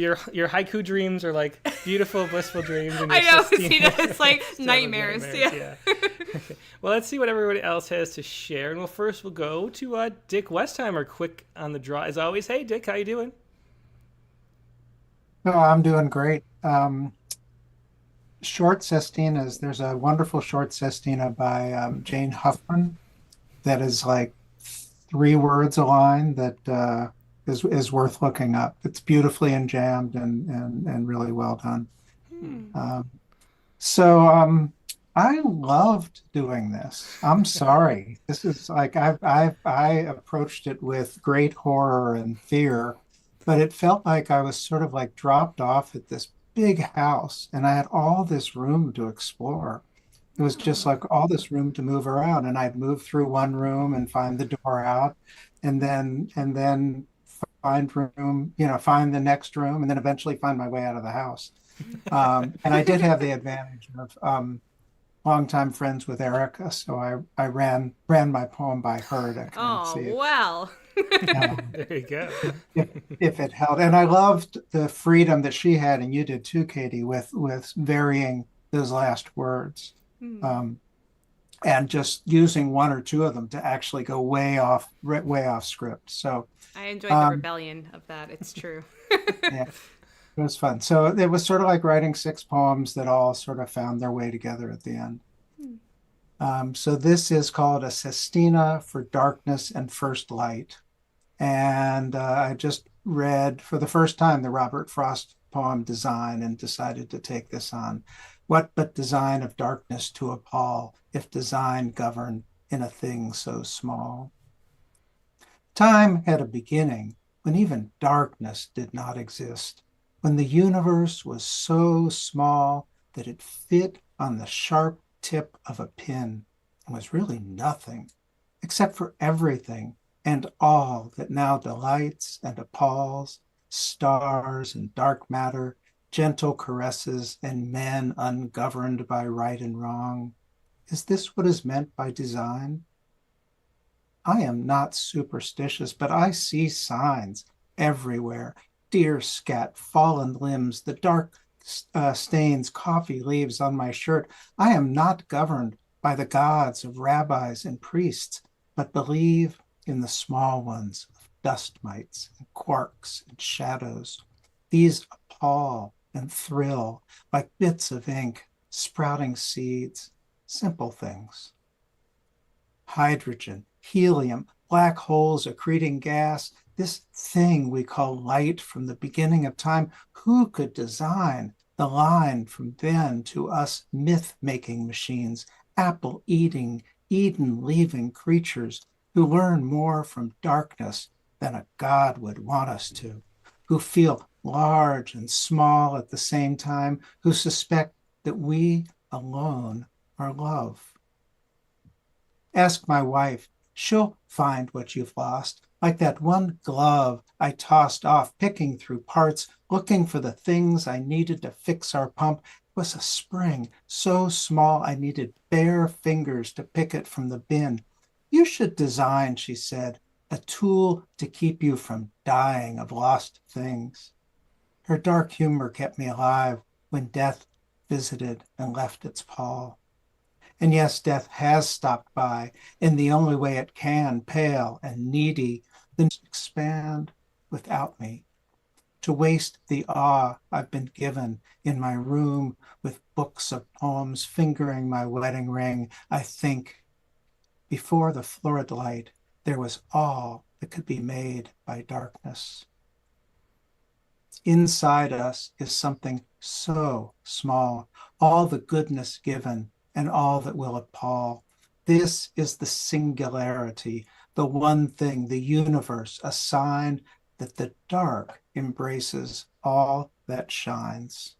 I love that ending too on the envoy. Thanks for sharing that. That's a great last yeah. line, especially. Yeah, very profound poem you came up with there. Thanks for the prompt, you guys. Well, definitely. Well, we were hoping that it wouldn't be as hard for everybody. So yeah, I know. Like nobody could be struggling. It was hard. It just was enervating. You know, it was exciting. Great. Oh, I'm glad to hear. Real challenge, but thanks a lot. Yeah, thanks, Thank Dick. you. Yeah, it was Dick Westheimer with Sestina for Darkness and First Light. And next, let's go to Susan Talley. Thank you so much. Hi, Susan. Yeah, thanks so much for being here. I also was intrigued by the assignment of the Sestina and more to come. Again, I have to say it'll take a lifetime. I love that we're getting forms now. It's so challenging and so hard. Good. Last week's prompt. What to do when up to no good. Inside a cloak, partial to dusk, a shade over everything. This empty brownstone showed no signs of movement. How easy it would be to jump over the low wall, intent to follow the activity of sparrows. A stop. No more walking, but not the animated fairy tale, birds busy with their airy song, touched by stardust and sprinkle wand, but stuck with an urge to lunge bottom over, heavy with the intuition of their temporary shelter. This improvisation at first is steel, but there is this bubble, the shape of a wondrous hold, hands a round globe, the shimmer of a glass bell. Beautiful, but must separate. Now the fingers seem flighty feathers at the sight of their fling and flow, filled with success of making do, modest with a look of belonging. Can you prepare for the grab, then do the grab? Take the pulse of the small bird with its heart and its struggle with its struggling. Oh, another great ending there. It's two poems in a Yeah. row with really wonderful Yeah. endings. Thanks so much for sharing that. Yeah. Thank you. Yeah, there's What to Do When Up to No Good. And that is the last week's prompt, which we should say it was to what to do if you're in an unusual situation. Yeah, exactly. There you go. Yeah, very good. Thanks so much for sharing that. Yeah, it was Susan Talley with What to Do When Up to No Good. Yeah, that was great. Let's go next to Caitlin Bucksbaum. Hello. Hey, Hi. Caitlin. Yeah, great to see you. You too. I was trying to type something in the chat, and now I'm halfway through it, so I'll just say it. But it was like I had the YouTube muted off to the side so I could see the poem, and I was like, "How is this a sestina?" But it wasn't. So my bad, Susan. Yeah, I thought she'd mentioned that right at the beginning, but I wasn't sure which way it's. And then so Yeah. You might have, and I missed. Somebody might have, and I missed it. But anyway, so the sestina I wrote, I guess since you guys are talking about process, I also usually hate them, but I think this one, well, I hate writing them, I should say. But this one, I don't want to say it was easier because, like Dick said, it was still hard. But it was kind of like, okay, all right, here we go, rather than, oh no, I have to do this thing. And it did take me like 2 days, and they're much longer than the poems I usually write. But this one turned out kind of interesting, I thought. Well, that's great. Yeah, glad to be pushing people out of the comfort zone, Yeah. even if I had to go out of the comfort zone myself. Yeah. Okay. So, disclaimer, I bent the rules a little bit. I saw a thread on Twitter a while back that was like, somebody had asked what are the like most pretentious words that you see in poetry, or what are words you hate to see in poetry because they're overused? But I couldn't go back and find the thread, but I had written down the words that people had said. So I didn't take my 6 words from another poem, but I did take them from other people that are presumably poets. So Cool. that's the explanation for the N words. And there are footnotes, and I made them so that they're like part of the poem, not just like explanation. 'Cause I know that's a thing. Okay, that, very creative. like, yeah. All right, here we go. We'll see how it goes. Tentatively titled A Poet's Guide to Language. Pretend you are a poet, tempted to use the word azure. Don't.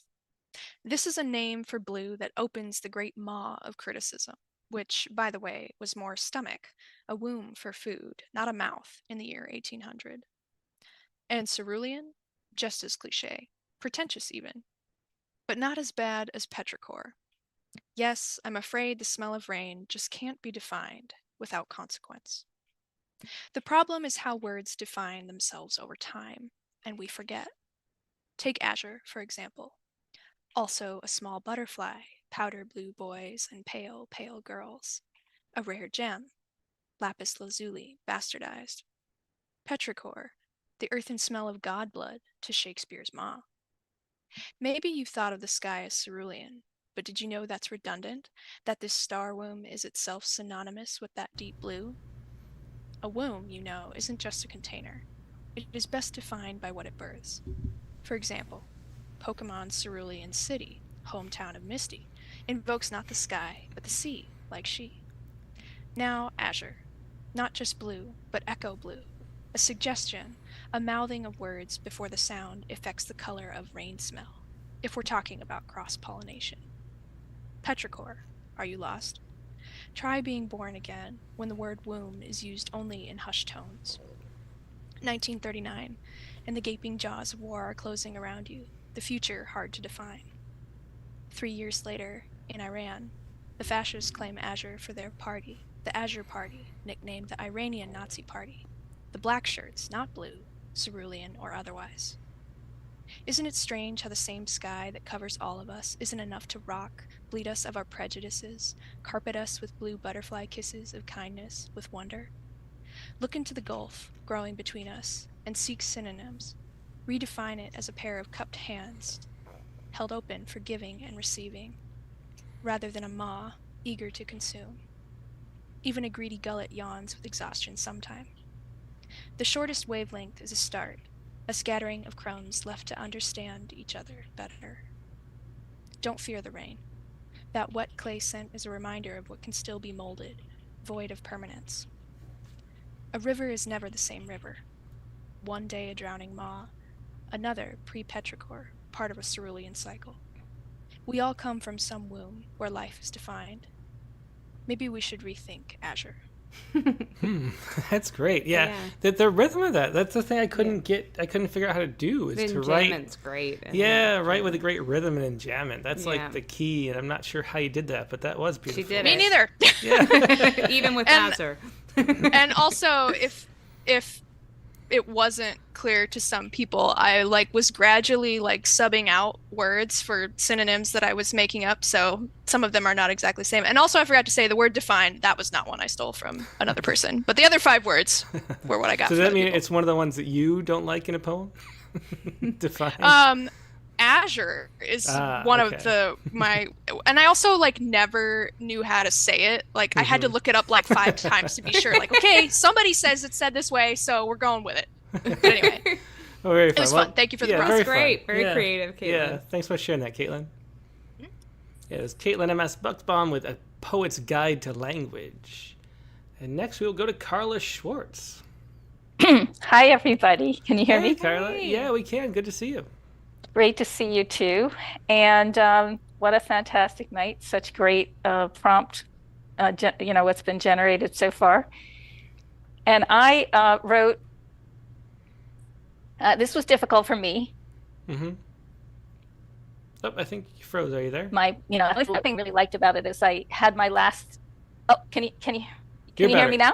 You're back now. Yeah, you froze for a second. So one thing that, when I wrote my last 3 lines, I rewrote them completely. It just occurred to me, you have to rewrite these. And so that happened. It was almost like a dream, I woke up in the morning. But other than that, this was just this, it was kind of a slog, but I will read it to you. And it's called Sestina after Kendra DiColo. Pitch your hands to your seat and brush your milk teeth, bitch. Wow. And that's from that is some that's title. from a quote from her, which is, I pump as if my hands have teeth, one combat boot hitched up on the toilet seat, and so on the toilet seat, each hiss of milk chanting like a choir, yes, bitch, yes. From That is great. From her poem, I pump milk like a boss. That's great. Sometimes I don't know what to do with my hands. I will use fingernails, if nothing else, to pick my teeth. I know I can't pace all night, so just sit. Maybe I need some bourbon in my milk. I want to rest. I want to breathe, not bitch. We all make mistakes, that's the bitch. With voice to text and a phone, who needs hands? What can't be cured by steamed milk? Maybe the rivers staining your teeth. Try flying by your pants seat, but travel lightly with minimal baggage. I put his cryptic texts into storage. It's clear he's dying, but who am I to bitch? I give him privacy to access his seat with the poisons he won't touch with his hands, won't swallow, won't smile on with his teeth, even in a crystal glass laced with warm milk. It's not something I drink anymore, cow's milk. I go for soy or almond when I forage the fridge. They all have calcium, but for stronger teeth, apples, bones, nuts, bite in, bitch. Don't make me force open your clenched hands. It's raining, a storm wild with wind and frenzied. It's only early March, but already time to seed. With this crazy climate, we're all bound to melt. The peas are earning their early stipends. Rain, cauldrons full, or just a smidge. What can we count on or hope for, bitch? By April, the sprouts will have grown eye teeth. I've told you not to stay up too late for the 14th time. There's no refund for no sleep, even with a receipt. Don't walk around bleary-eyed and then complain or bitch you can't work or think deeply. And don't try to milk that excuse for your unhappiness. No way to know which ball is which when the juggler flips his hands. Hold on to your seat with white-knuckled hands. Then, with your teeth, render your bra unhitched. You too, yes, bitch, you, like a boss, will milk. Oh, that was great, Carla. Again, a great energy and great, just great use of rhythm in these poems. I'm really impressed. Maybe the reason I don't like Sestinas historically is because I'm just jealous You're just that bad other at people it. can do it. Yeah, Well, thank you. Thank you so much for the opportunity. yeah. Thank Thanks so much you, for sharing that, Carla. Carla. And And that was a prompt. great poem, great title too. I'll read it again. That was Sestina for Kendra DeColo. Hitch your hands to your seat and brush your milk teeth, bitch. Why do you look at me at the end? I don't know, because it's a fun poem. Anyway, next up, let's go to Audrey Friedman. What a night of outstanding poetry. Oh, it definitely is. Yeah, great to see you, Audrey. Good to be here. So, as you know, I was recently in Mexico, had a massage, and when you leave the spa, you are given like 2 or 3 little polished pebbles and told to throw them in the sea. Oh, interesting. Wow. I had to research why, and here we go. Very interesting. And this is a tritina, we should say. I was hoping there'd be a good number of these so we don't end Yeah. up going until like 2 a.m. on the podcast. So I thanks for saved doing you. that too, Audrey. Okay. Things I learned in the Yucatan, a tritina. The epigraph is, the moon is a silver spoon sunk in the galaxy's cold soup. I don't know where the light ends and I begin. Dorian Lux. Pebbles thrown in cenotes have sunk. A mosaic floor of gems, bones, and rock knows that the sacrificial offerings must again begin. No matter if animal, human, or stone, Mayans know that a new season of letting go must begin for the new one to rise. Don't mourn what has sunk. Another rise of the sun, another tide surge begins. Birth happens when our gifts have sunk. God of death, I give reverence and love as Mayans know. What's sunk is not entirely sad. Mayans know the universe is but a Mobius strip, endings touching beginnings. Oh, that is great. Yeah, really interesting story. I like that a lot. Thanks for sharing that, Audrey. Thank you. Yeah, I learned a little bit myself. Me too. When I had a massage in Mexico, they didn't give me 3 stones. No? I'm going to go back there. Where's my... Where are my stones? Yeah, that was great. That was things I learned in the Yucatan, a tritina. Next up is Douglas Silver. Hi, Tim. Hi, Hey, Katie. Douglas. Yeah, great to see Hey. you. Oh, it's good to see you as well. Yeah, thank you. I enjoyed this prompt as well. I think with my own free verse poetry, I'm kind of hitting a bit of a wall. So I like having some structure. And I did a tritina.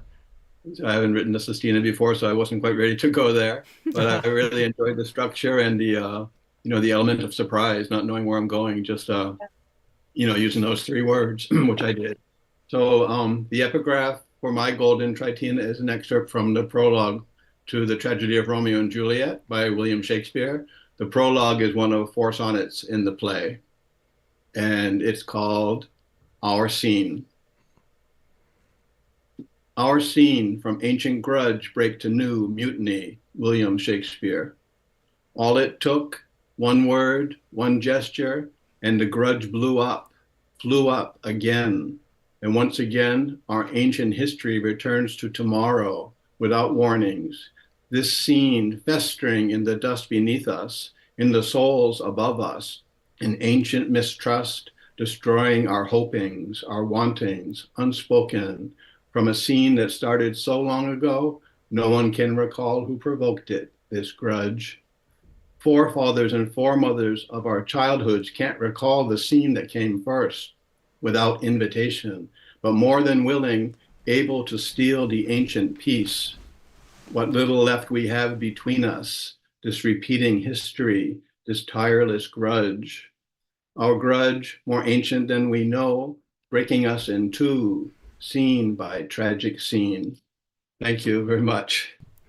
Yeah, thanks for sharing that, Douglas. It was a great our scene. Beautiful use of that scene. I love the repetitions. It's interesting in the tritina that you hear the sestina function more clearly. Very cool. Thanks for sharing that. Thank you, Tim. Thank you. Yeah, thank you. It was Douglas Silver with our scene. Katie had to run downstairs. Hopefully, maybe she can come back. Her daughters are downstairs watching a movie and then needed some assistance. So here we go. Next up is Deb T. Hey, Deb, how you doing tonight? Hi, I'm doing well. And I'm enjoying listening to everything. Although I have figured out that on the days that I actually read, I have a very active nervous system too, and I can't really pay attention to other people's poems on the day when I'm going to read. But I'm attracted to this because I like doing puzzles, but I never had always looked before at all that A, B, C, D, F thing and just gotten completely confused. So Tim, I have to thank you for your visual demonstration on Critique of the Week of how that works, because I without Erica, because I do have that concern about the tedium and the repetition. But between Erica's wonderful sestinas and your visual explanation, I'm giving it. This is my first sestina. Yeah, And I should tell you too, or mention this. I meant to. Dick Westheimer, I think it was, in the prompt poems group, included a link to a sestina generator, and I think it was Rena. Let's see, it's Rena. Well, I'll go to this website. So you guys, it's Rena. I'm not sure what the title is. RENAJMOSTERIN. I assume that's a name. Yeah, because it's Rena's sestina word generator. I'll show it here. But if you go there, and maybe someone will put the link in the chat. If you go here, you can type in your words, and then it generates like the pattern for you, which is really cool. And so then you're sort of that tedium aspect of it goes away. So everybody can check that out, which I didn't know about until Dick posted it, and then someone else shared it to me too. So check that out definitely if you would. But let's hear yours, Deb. sure, and for me also, it wasn't an easy experience, but I enjoyed it. I have to say. And mine is called Golden Sestina of Leavings, and I used a quotation from Louise Glick. An elderly writer had formed the habit of writing the words "the end" on a piece of paper before he began his stories. Okay. Annie isn't elderly, but she's old enough for that word to no longer seem like a distant land. The form of her body had been softening when, Shazam, pieces of her self-destructed. What's to become of her habit of climbing mountains? She fatigues ahead of the end of the trail. The less she hikes, the more she writes. Great talent is not acquired, said a famous writer. It's bestowed at random. Annie plays with words. She lines them up, moves them around in endless riffs, hoping for spark, for flow, in free verse or form. When she was a kid, she bit her nails. It's her habit still. Bits of her littered over a lifetime of places. Pieces of debris falling away, mini nests of hair, pieces of memory, the sound of kisses, scraps of tangled writing. Annie gives away clothes she'll never wear, adopts a habit of wearing oversized pants. The reason, in a word, is comfort. Some people maintain, don't relinquish form. Annie lets go the reins, ready to let go when the end descends.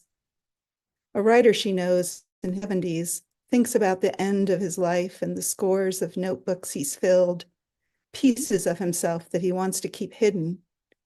True to form, he fills more notebooks, isn't ready to trash old writings. He labels every notebook with 3 emphatic words: private, burn immediately. Emphasis is one of his habits. Annie understands his wish to guard his secret habitat. Who will resist the temptation to peek when his life ends? If faced with shelves of notebooks filled with rafts of words not written by Shakespeare or his equal, she'd feel at peace to torch rather than read these streams of private writings. They aren't about her, and snooping is bad form. Annie acquired her passion for writing recently, a newly formed, tricky appendage that she's had to adapt to, get the habit of, or hope it will adapt to her. She had been a reader, not a writer. Luck hasn't served her a banquet of talent. She's ended up with a snack-sized portion that's nourishing enough, pieces of talent that feed her appetite for strolls among hills of words. Words that Annie blends to form written pieces often too shaggy to impose on others. Her casual habits, the scraps of lines she leaves behind, her nail trimming teeth, the person she's been, the crescent-shaped shreds of her keratin. The end. Oh, great use of the end there, too. Thanks for sharing that. That was a Golden Sestina of Leavings. And yeah, really cool again. Another poem that that the narrative is a great, the Sestina is a great vehicle for narrative, Yeah. I guess is what I'm trying to say. Yeah, and so great use of the form. Thanks for sharing that, Deb. Okay, thank you all. Yeah, it was It's fun Deb to Tenenbaum. Yeah. play. Yeah, definitely. It was Deb Tannenbaum with Golden Sestina of Leavings. And you see Katie is back. Yeah, for the For the moment. She might disappear again. We never know. I felt bad leaving during Doug's poem. I was enjoying your poem, Doug. All right, well, let's go next to Penelope Moffat. Hello. Hey, Penelope, glad you're back. Nice to be back. Thanks. So what do you have for us? So I decided, since I've never been able to write a sestina that I like, Yeah, me too. I would try the tritina on the theory that would be easier and it would at least be a lot shorter. So the first draft did come pretty quickly, but then I spent the entire week going back to it, taking phrases out, putting new phrases, going back to the original phrase, and just kind of on and on. But it was interesting to try, and thank you for introducing us to the forum, because I think a lot of us have never heard of it before. Yeah, well, definitely fun. And again, that goes back to Anna Evans, who was, I think she was writing a tritina about the news every day for a project, for a chapbook. That's what it was. She had a chapbook that was that. Yeah. All right, well, let's see this. What looks in the window? Yeah, my epigraph.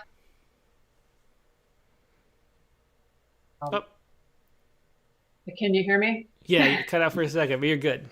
Okay, so the epigraph from Ruth Stone is, "Let me forget when the hanged man looks in the window." And that poem is called "What Looks in the Window." I wake in the night drenched in regret for the ways I've failed, the ones I've failed. No one hanged himself, but I've left more than one struggling man. I can live with no man. I must not forget where peacefulness hangs. I kept choosing my father, although his form changed from angry man to addict to depressed man. I flourish alone. I do not forget. What I forget hangs in the body of a man. Oh, really powerful poem and its directness and is. sparsity. Yeah, Wow. for sure. Great use of those, changing the end words too. Yeah, it was worth all the meticulous grooming you did over the week, I would say. Definitely was. Thanks. Thank you for sharing that. Yeah, it was Penelope Moffat with What Looks in the Window. Yeah, really powerful. Let's go next to Colin Sandberg.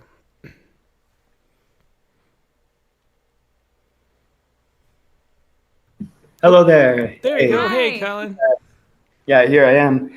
Well, hey, ironically enough, I happen to be in a library right now, and nice. I have a little used bookstore attached to this library, and I got that's cool. The City Which I Love You by Lee Young Lee for 50 cents. Oh, Whoa, wow. that is a steal. This is my kind of Colin to the show. Wow. Yeah, where is that library?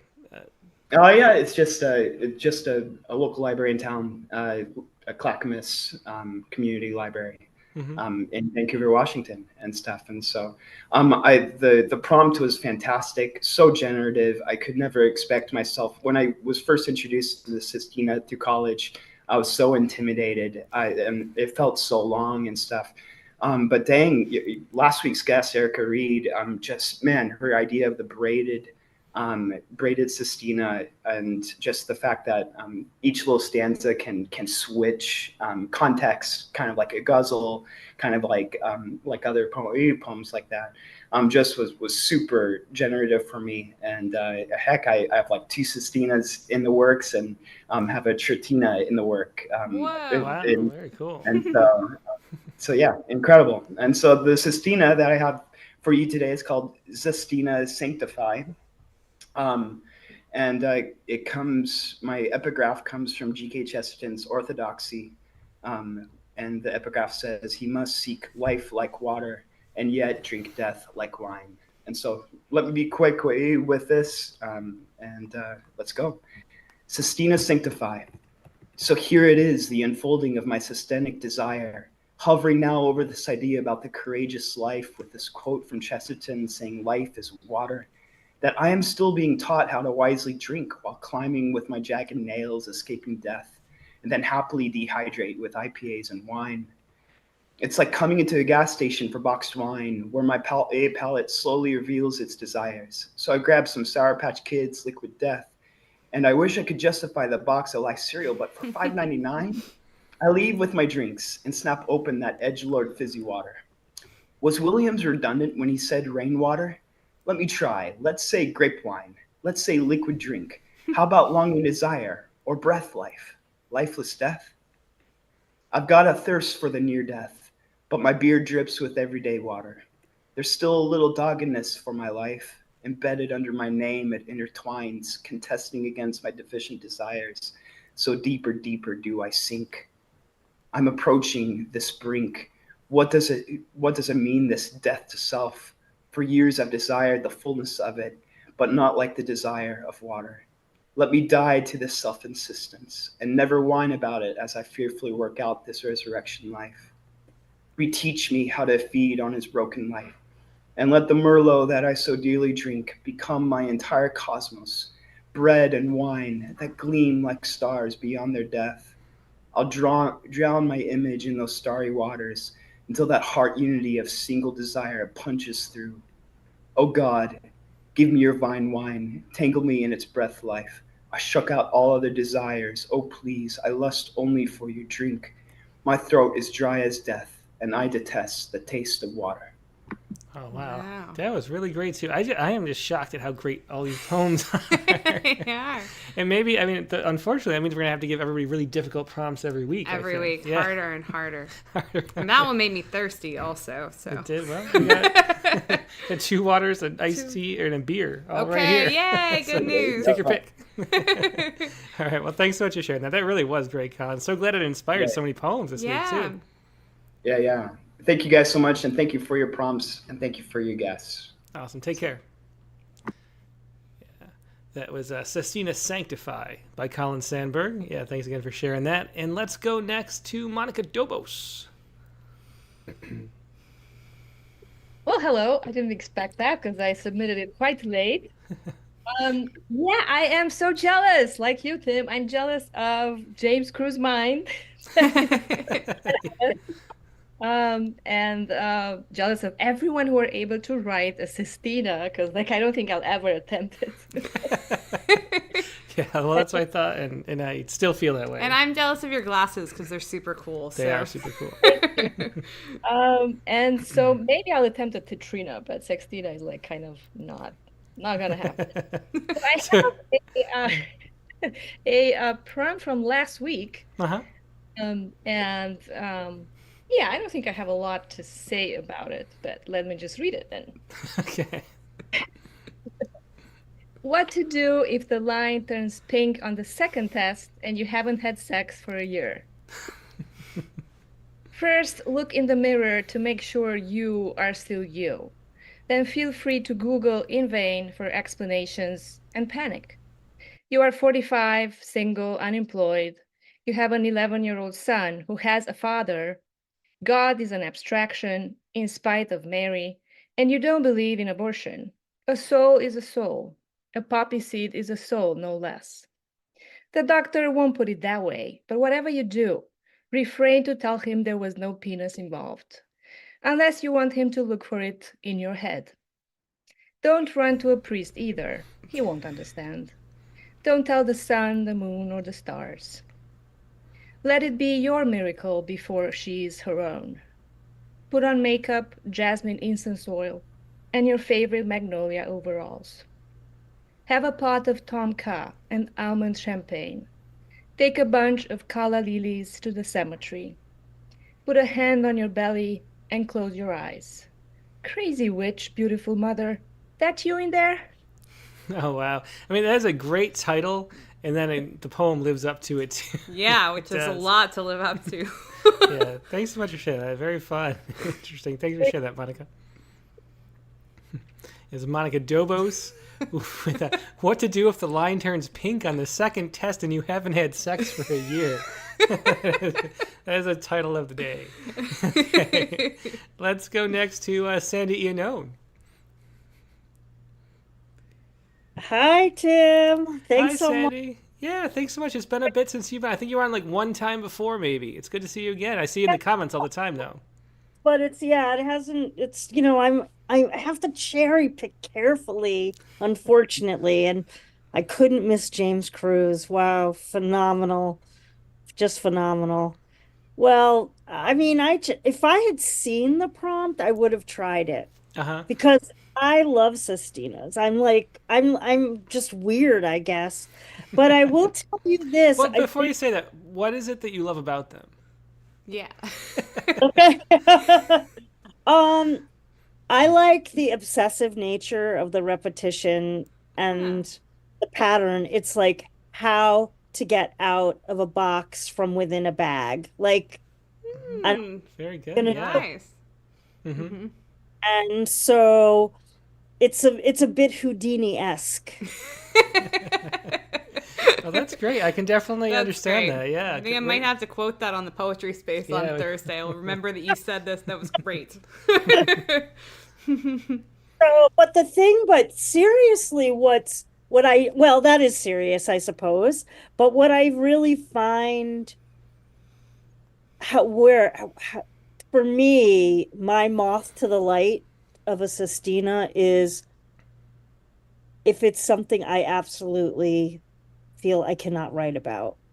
And so, for instance, my new book just came out with Salmon, and my friend Carolyn Wright told me, she's like, "Do you know that you have four Sestinas in the book?" And I didn't. I was like, I knew I had a few, but I didn't know I had four.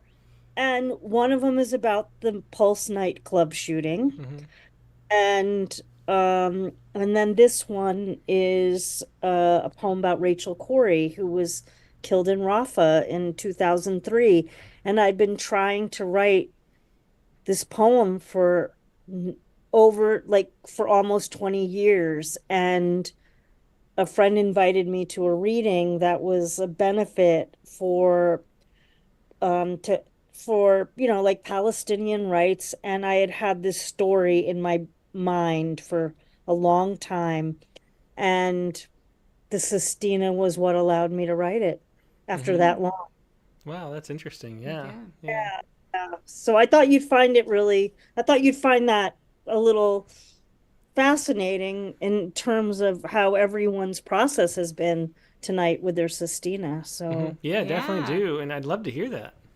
yeah, so just to, just again, just a content notice. This does refer to violence, and Mm-hmm. let's share that with people if they need to mute. So, and we are coming up this month on the 21st anniversary. It's on March 16th, so I thought it was appropriate for tonight also.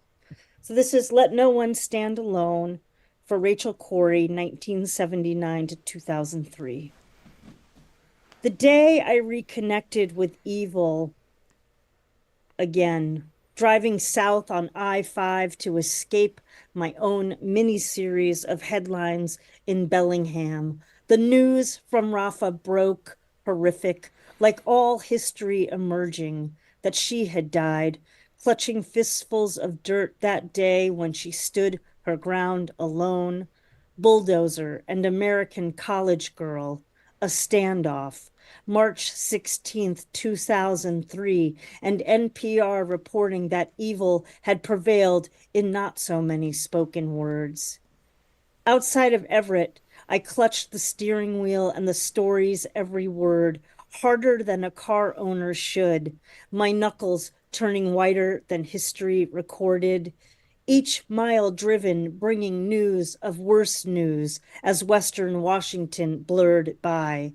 A Caterpillar D9R now news, conflicting reports, as the bulldozer operator keeps standing by his story that he never saw her, like all of history buried, a corpse shouldering its dirty shot glasses of evil, like everything that history swallows and disowns to keep its truth underground, soiled. All these clutch plays for convenient blindness, the way a small girl might clutch a stolen chocolate bar in her not so naive fist. The news that Sunday afternoon so disorienting that I couldn't own it over all these years. And for days after, everyone I knew stood shell-shocked on the campus bricks, mourning that something so evil could befall upon an Olympia family, community in spring. We became history, unforgettable, tethered in those distorted, budding days. And history would repeat weeks later when a friend, originally from Belfast, clutched his chair's armrests like the sides of a lifeboat to survive evil's swells just hours after speaking at her memorial, trying to keep the 80s news from Belfast at bay so as not to confuse everything he stood for from everything crumbling beneath Rachel's own sure feet. But he couldn't distinguish his own grief over losing Bobby Sand's sister, whom he loved, from this new history still fresh in his mind like butchered meat. He couldn't stand anything now resembling the girlish present. And clutching his mug handle, I witnessed a man unraveled by more than news while we drank strong Irish tea, his heart having been evil's good next door neighbor for far too long. He stood up, alone, clutching his own singular history, weeping, wishing Rachel had made her story farther away from the news, and from that man-made blade of evil. Yeah, beautiful, Sistina. And you can see how having to reuse those words propels a poem forward. Like lines like that shot glass or dirty shot glass of evil. A line like that wouldn't have come up if you were just writing the poem cold. Yeah. But then having the structure pushes that forward and forward, so you dig deeper into the content. Yeah. I can really see how it works. Maybe Yeah. being won over a We little should bit. have had everybody else write it, and then we could have just That's written ours true. after.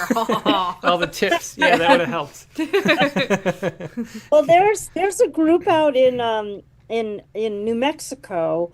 It's this place called Jules Poetry Playhouse in Placitas, New Mexico.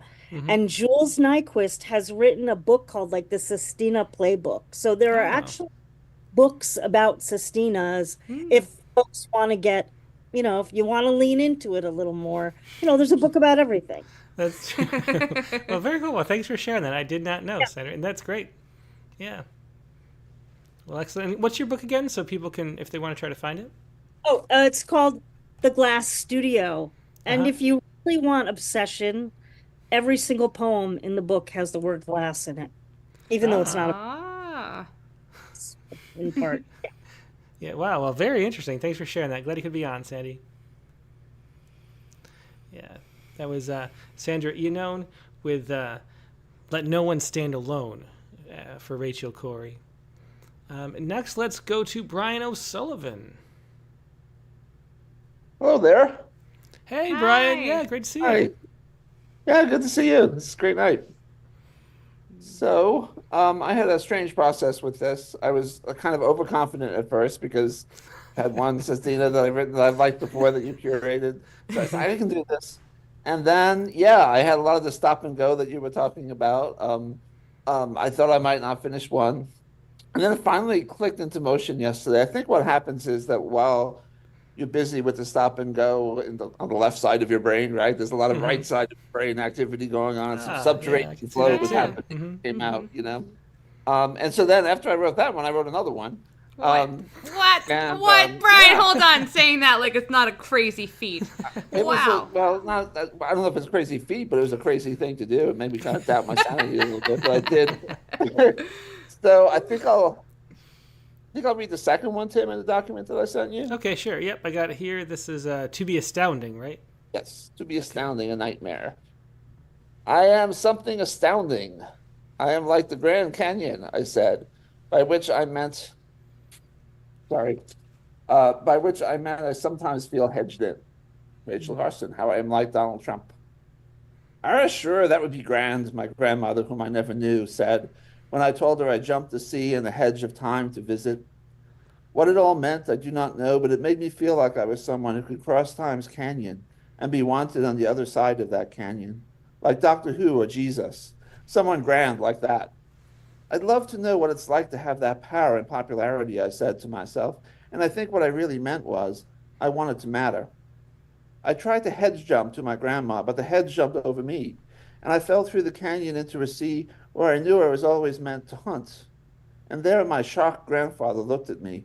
You're a killer, he said, and that's what we all have to be. And I felt like I had the approval I craved.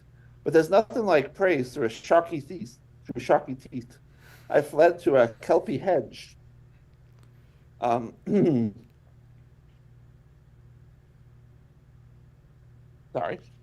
I picked up my piece of thing. I fled to a kelpie hedge and jumped again to a rock in a field where I said mass. And a man from across the Christian canyon called me a dirty papist and fired a shot.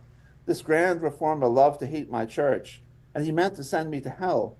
But to me, this meant he'd sink to hell, and I'd rise like a meteor and sing like an angel in the company of martyrs. Grand, I thought. But once again, I fell through the hedge, and I plunged to the bottom of an ivy canyon, and there I saw Einstein, and I said, here is my grand divided field theory. He said something I couldn't understand, but it must have meant I was a genius. I learned that the vision is the grand force of the universe. We share and share alike the universal dream of domination. Winners do not hedge their bets, but go all out to take the grand jackpot. But when you, Jen, said my name, I woke, and like I was meant to do, I found myself again in you. Our hedged garden is my Grand Canyon, and you are the astounding one. Oh, what a great ending. What a sweet ending. Very sweet. Yeah, thanks so much for sharing that, Brian. And another thing that the Sestina works well for is that sort of pushing forward in a dream, like I reminded of that was that Bob Dylan's '96 Dream or whatever that song is, where it just keeps going and going and going.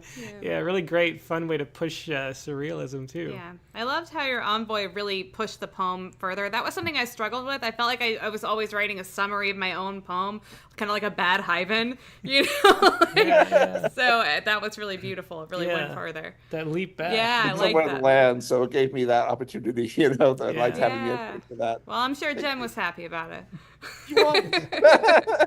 Very cool. Yeah, well, thanks so much for sharing that, as always, Brian. It's, Brian O'Sullivan with To Be Astounding, a Nightmare. Next, let's go to Chelsea McClellan. Hey, Chelsea. Hey. Yeah, great to see you. And I saw your question about the centos earlier in the chat. And so what it is with centos is, because you asked, I think, right, if it was okay to share, if they had to get permission for each line. Was that you, right? It was a different Chelsea, but... Oh, that was a different Chelsea. Okay. But now we have to know the answer. Well, have to know the answer. Yeah, well, it's totally fair use, because it's a transformative, it's not... there's this 5-factor model of fair use for what actually matters, and nothing diminishes the other poems. They're referenced. It's not... it's not making profit either from this, which is part of the factors too. And it's, but the main thing is it's not taking away anybody's poem. It's it's making something new out of other people's poems. So that's totally fair use. Okay. Plus with a long history, if anybody tried to sue anybody for using a cento, they would be laughed out of court after, Pound writing centos 100 years ago. Maybe this Chelsea is meant to write a cento now. I feel Maybe that was. I wonder who that was, though. I don't know. Okay, well, anyway. Chelsea in the chat. Okay, well, there you go. Okay. Well, this Chelsea, what have you got for us, Chelsea? I have Sestina Sophia. I love that title, too. I like the alliteration there. Thanks.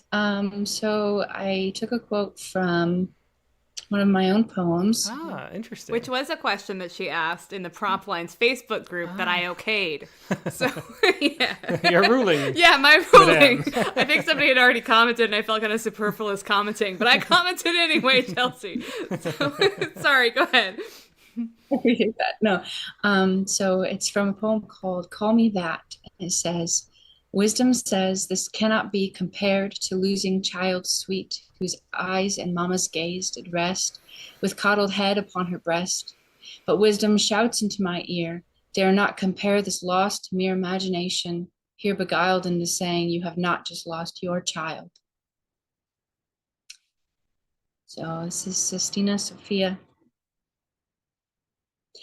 I wondered if uncertainty was wisdom, kindness left to hope, and to compare the symptoms. Just a little blood, and rest was the prescription. How? When prayers were shouting through and out my flesh without consent, the loss was imminent.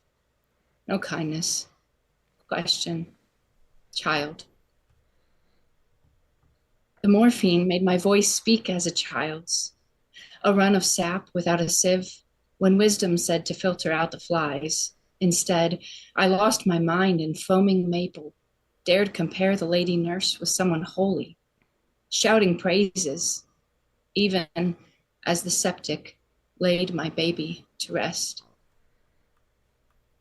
We laid the proof of her existence down to rest, as if the test and bloodied tissue were my child. I picked a spot inside the circle drive, shouted to her daddy that I'm ready.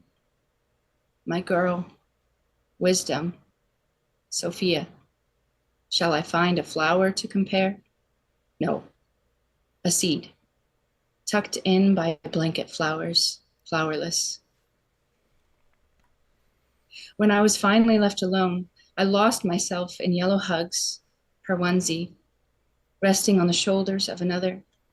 I compared the bunny's fur with baby's hair, sang children's lullabies to her and to myself, just barely wise enough to hide it in the bed before the daily shout. Daddy's home.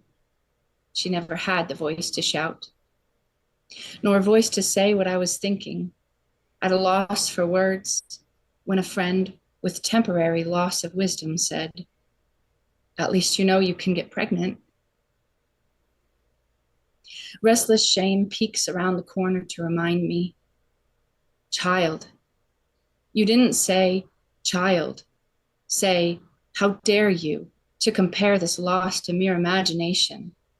Compare my child to a wispy hope evaporated.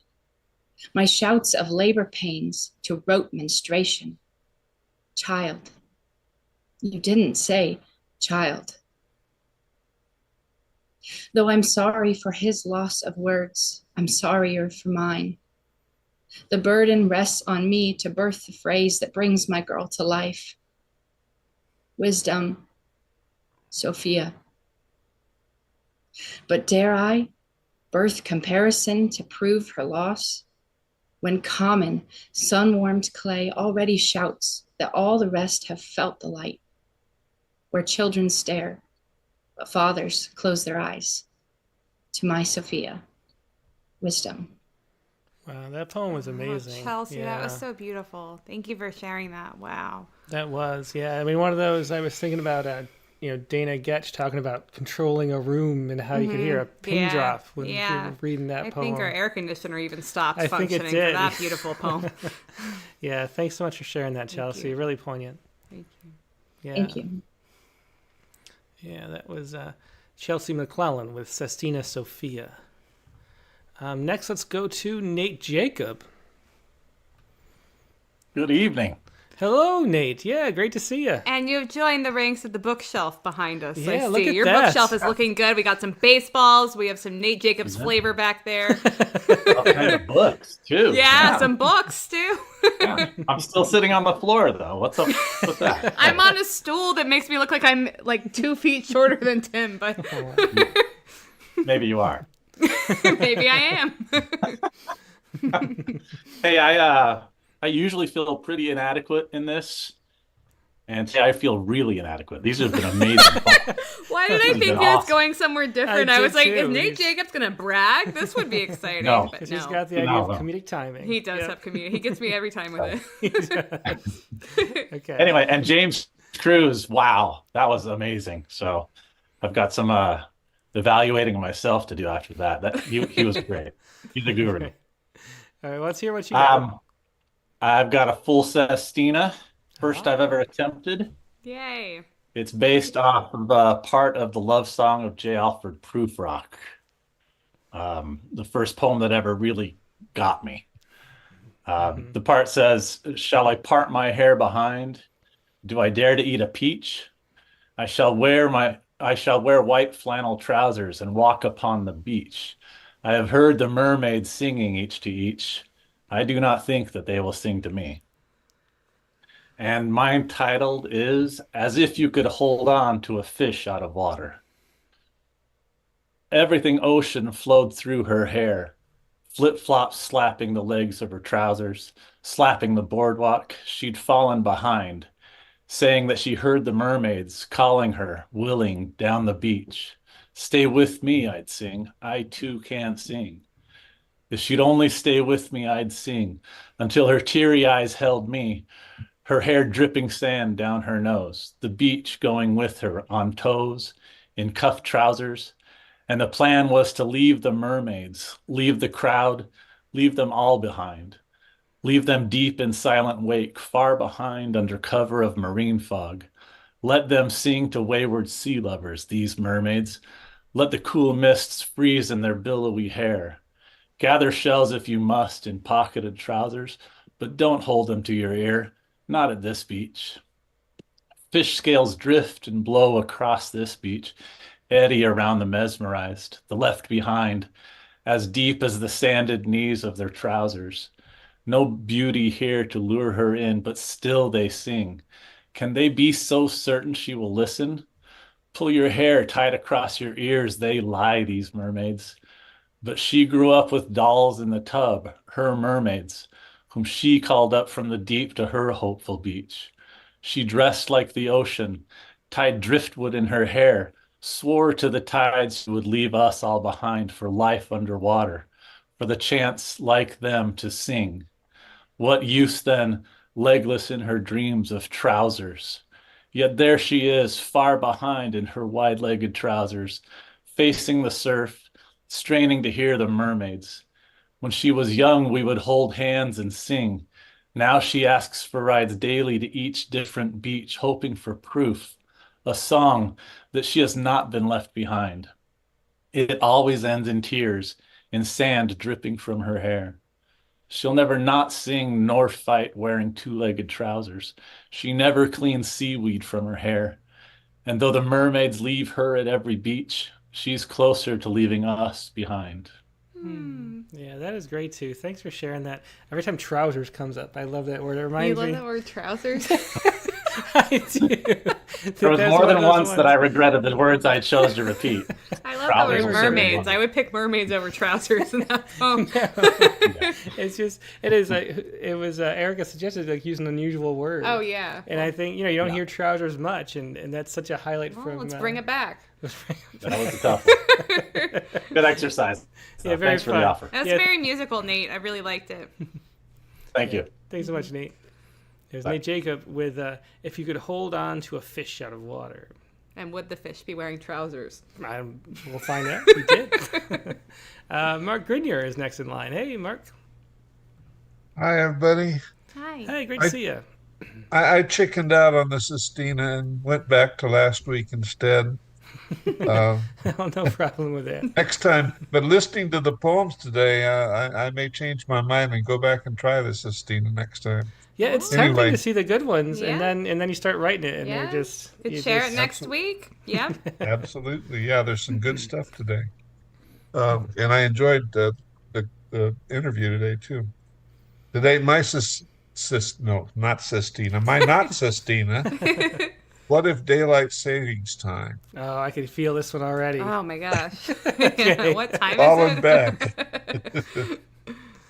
Falling back, we spring forward, or so at least we tell our clocks.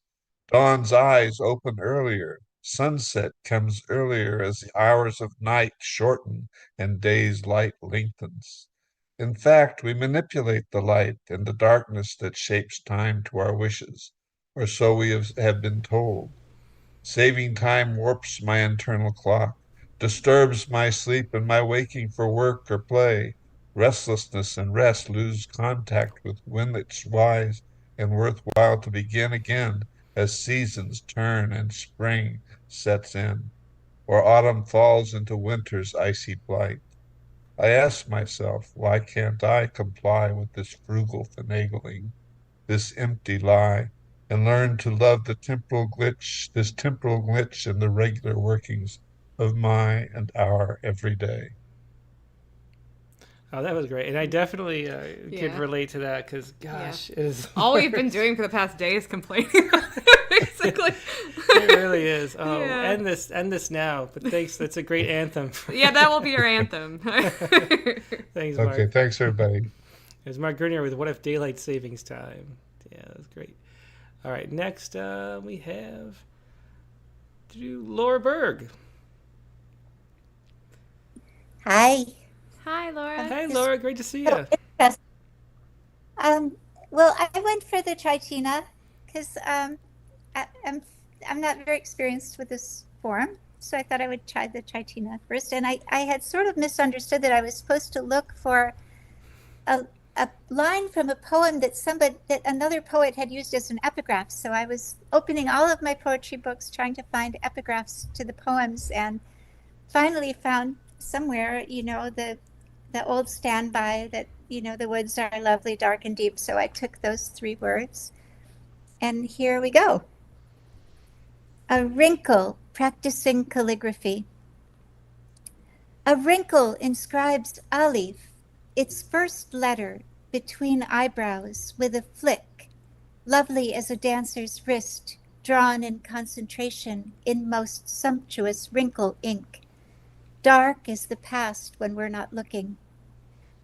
And next inks a fan at the canthus in deep seeping furrows of script, then onward carves itself onto cheekbones and deep along the under curves of cheeks, tatting its own image above and below lips, lovely as a Berber woman's tribal marks that lament and ululate in their darkness.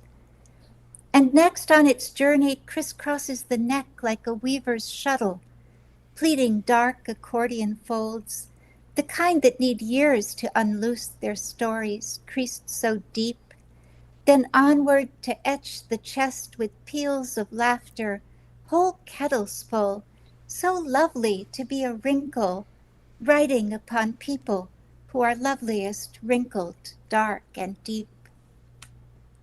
Oh, that was beautiful. I love the sounds and the elegance of that, especially when you get the ulule. Yeah, that was impressive. That really was. Thanks for sharing that, Laura. Thanks. Going to the other side. Okay, Bye. great. See you later. That was Laura Berg with A Wrinkle, practicing calligraphy. And next up, let's go to... we have Maribade.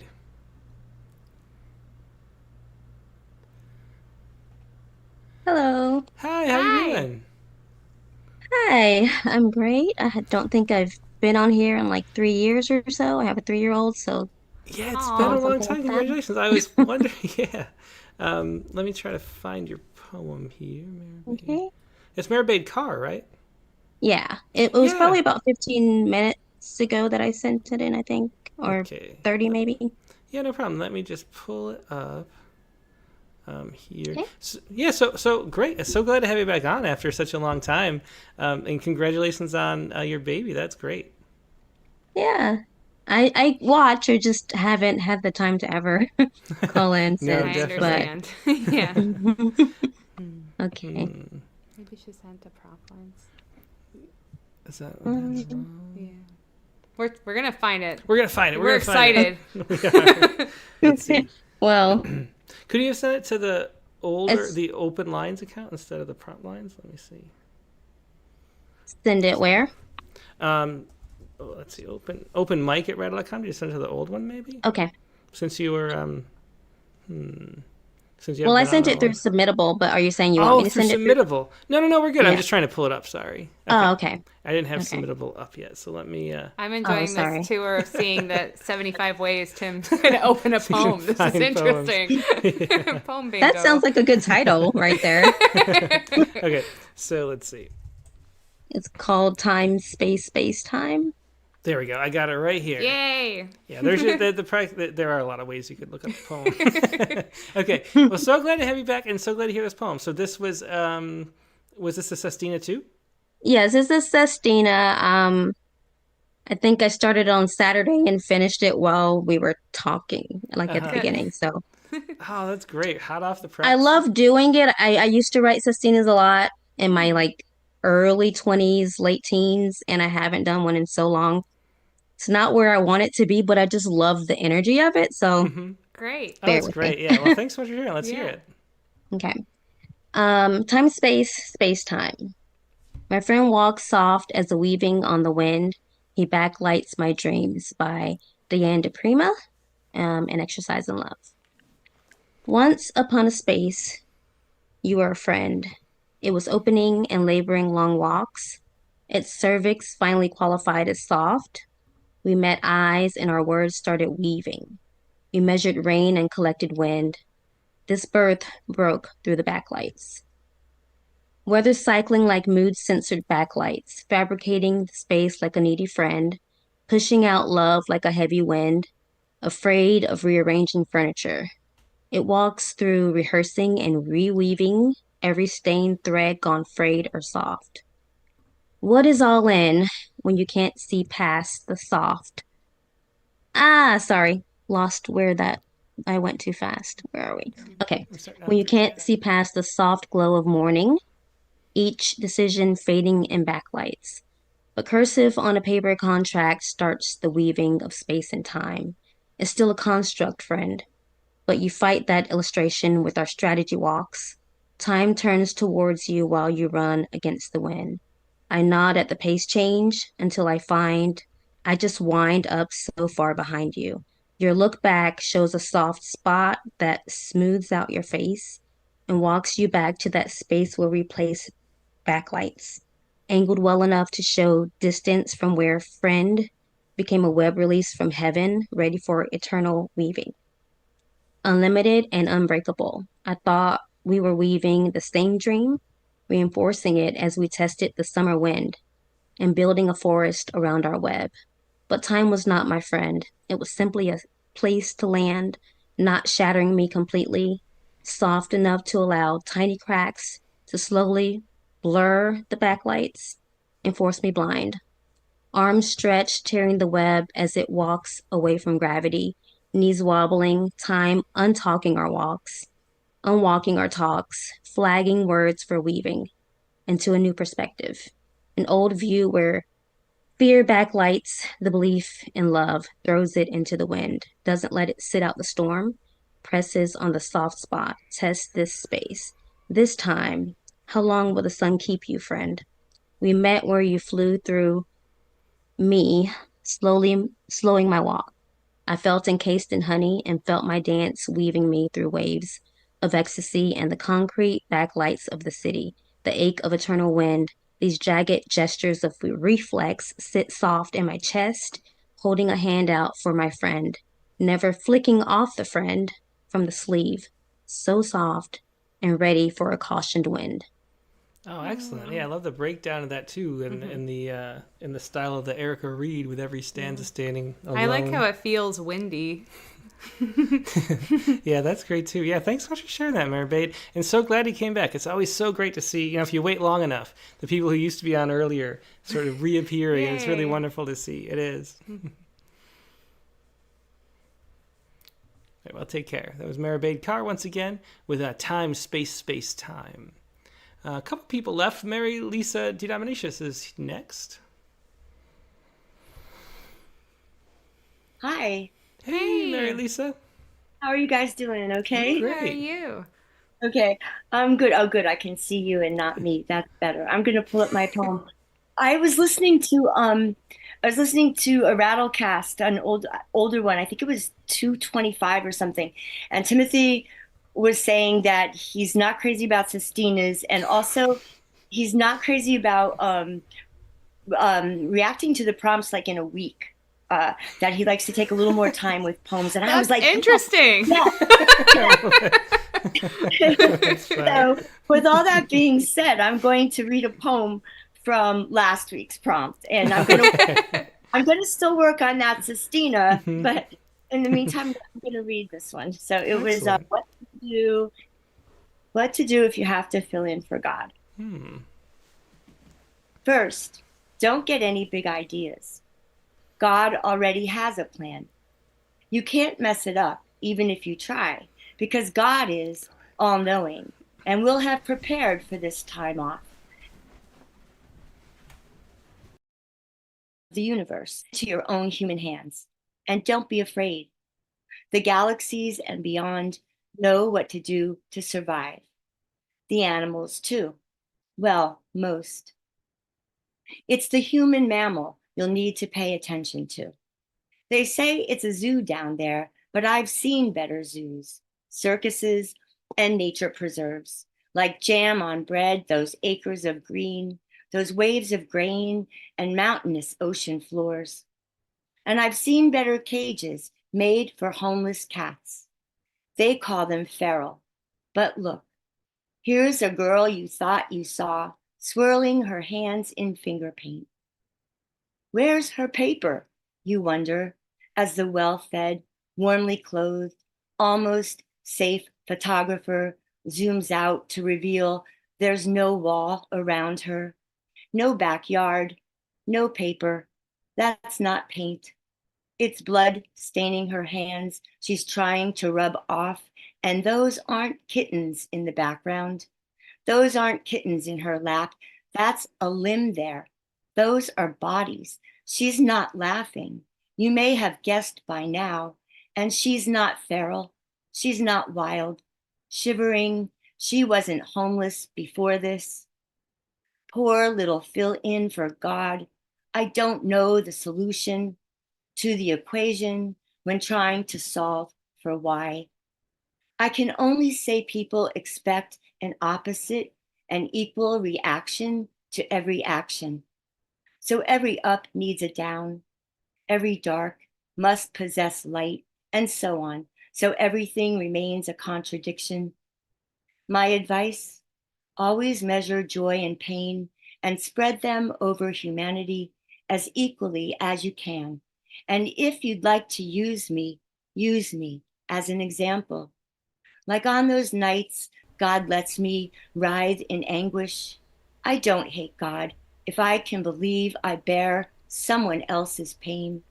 If I believe I soak up an infant's hunger, a soldier's cry for home. Lastly, don't panic. If you fail and we're erased, God's not like cancer that dies with its host. He only needs dust. Ours is not a symbiotic relationship. Oh, thanks for sharing that, Mary Lisa. It's a great poem, especially for tonight when talking to James Cruz about gratitude. It's sort of a perfectly fitting poem. So thanks so much for sharing that. Thank you. I couldn't believe it when he was talking. I was like, oh, I hope he's still listening at the time I read it. Whatever. Okay, thank you so much. Yeah, thanks so much, Mary Lisa. I'm glad you noticed that. Yeah. There's Mary Lisa Diamanicius with what to do if you have to fill in for God. And I have to fill in for Katie Dozier doing half of this because she had to run off downstairs again. There's a lot more commotion than normal. I think it has to do with the daylight savings time, to be honest. A little less sleep going on in the household. Let's go to Lucy Chow next. We have two poets left on the Zoom. Hello, Lucy. Yeah, hi. Great to see you.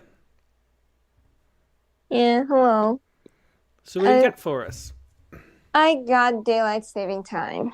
Oh, another one. Yeah, it is just the worst.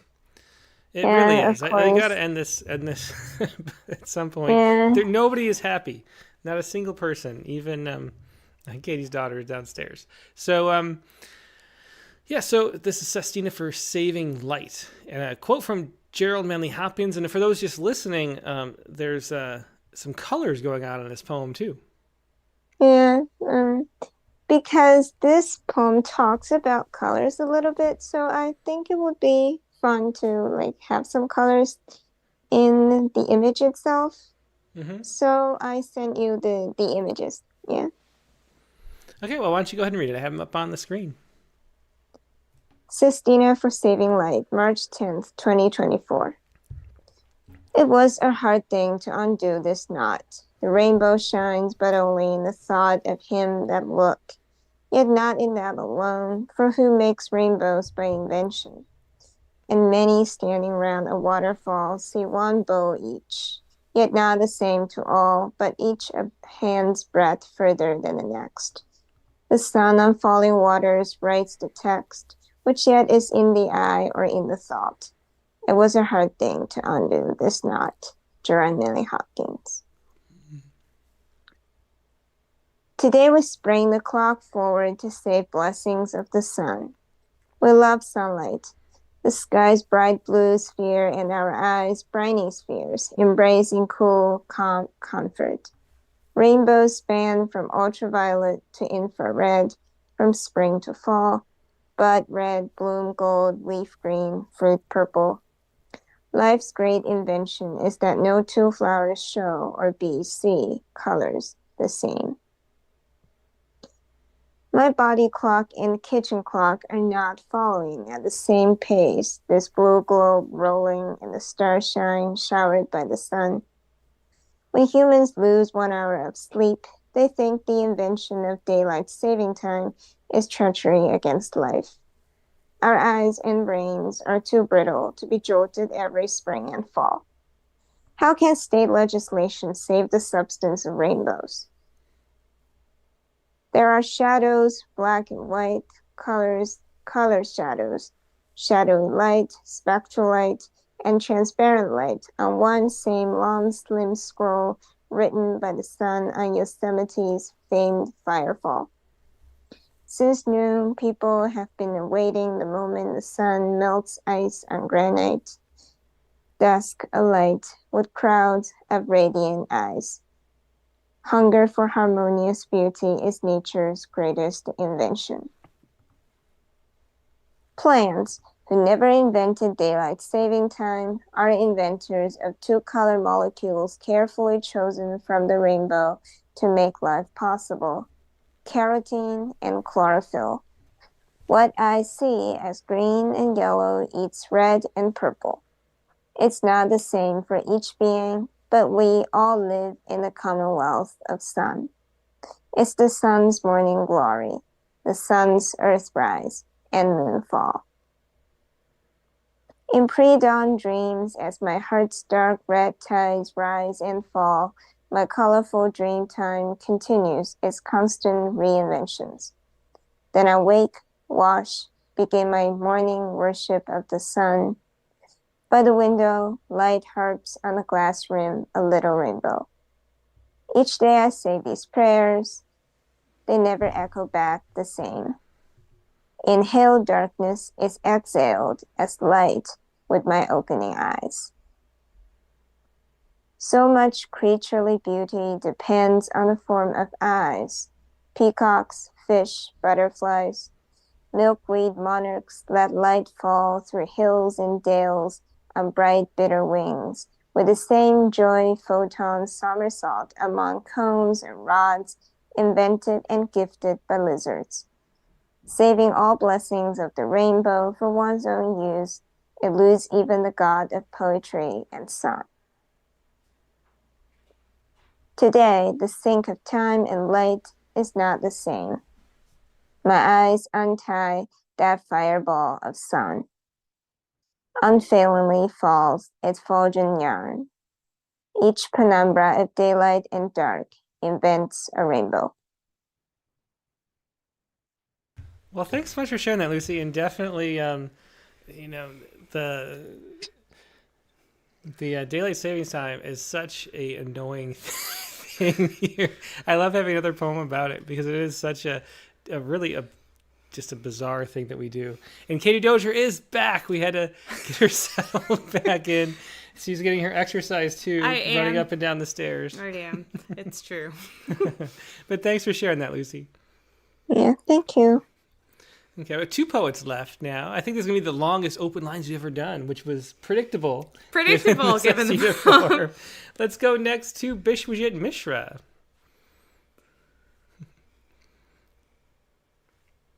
Hey, Tim and Katie, good evening. Hi. Yeah, great to see you. And don't rush because we need to do like another extra few minutes to get the record. Okay. A crown of Sestinas. Yes. Yeah. You do have a crown of Sestinas, right? No. Everyone is a crown. The way they're written, I'm really impressed with. Yeah, me too. It's definitely worth it. Definitely worth it. I never thought it would be. I mean, I'm really impressed. Let's put it that way. Me too. Yeah. Mine may be the smallest one, or at least as small as Penelope's, probably. Hers was small too. The Tritina, yeah. So what did you use? What inspired this one? It's just a chance. I was going to use Mary Oliver because I'm reading her book. It's by my bed, so I use whatever is handy, and somebody used it. So I said, okay, then I have what's that? Pablo Neruda at the back. I just picked up there. I was going to use. I love his the dog poem. If God in my eyes, God is in my verse, then I'm God. Oh yeah. Yeah. So I love that thing. So I was going to use, and then I saw I had forgotten. There's a 1-line poem, and it's called "My Soul is an Empty Carousel at Sunset." That's I love that. I've never seen that before. Yeah, my soul is an empty carousel at sunset. Very haiku-ish. I really want to make that. Yeah, very haiku-ish. Yeah, it's like a monocle. But it is. It's got like a Zen monocle. It's got the depth.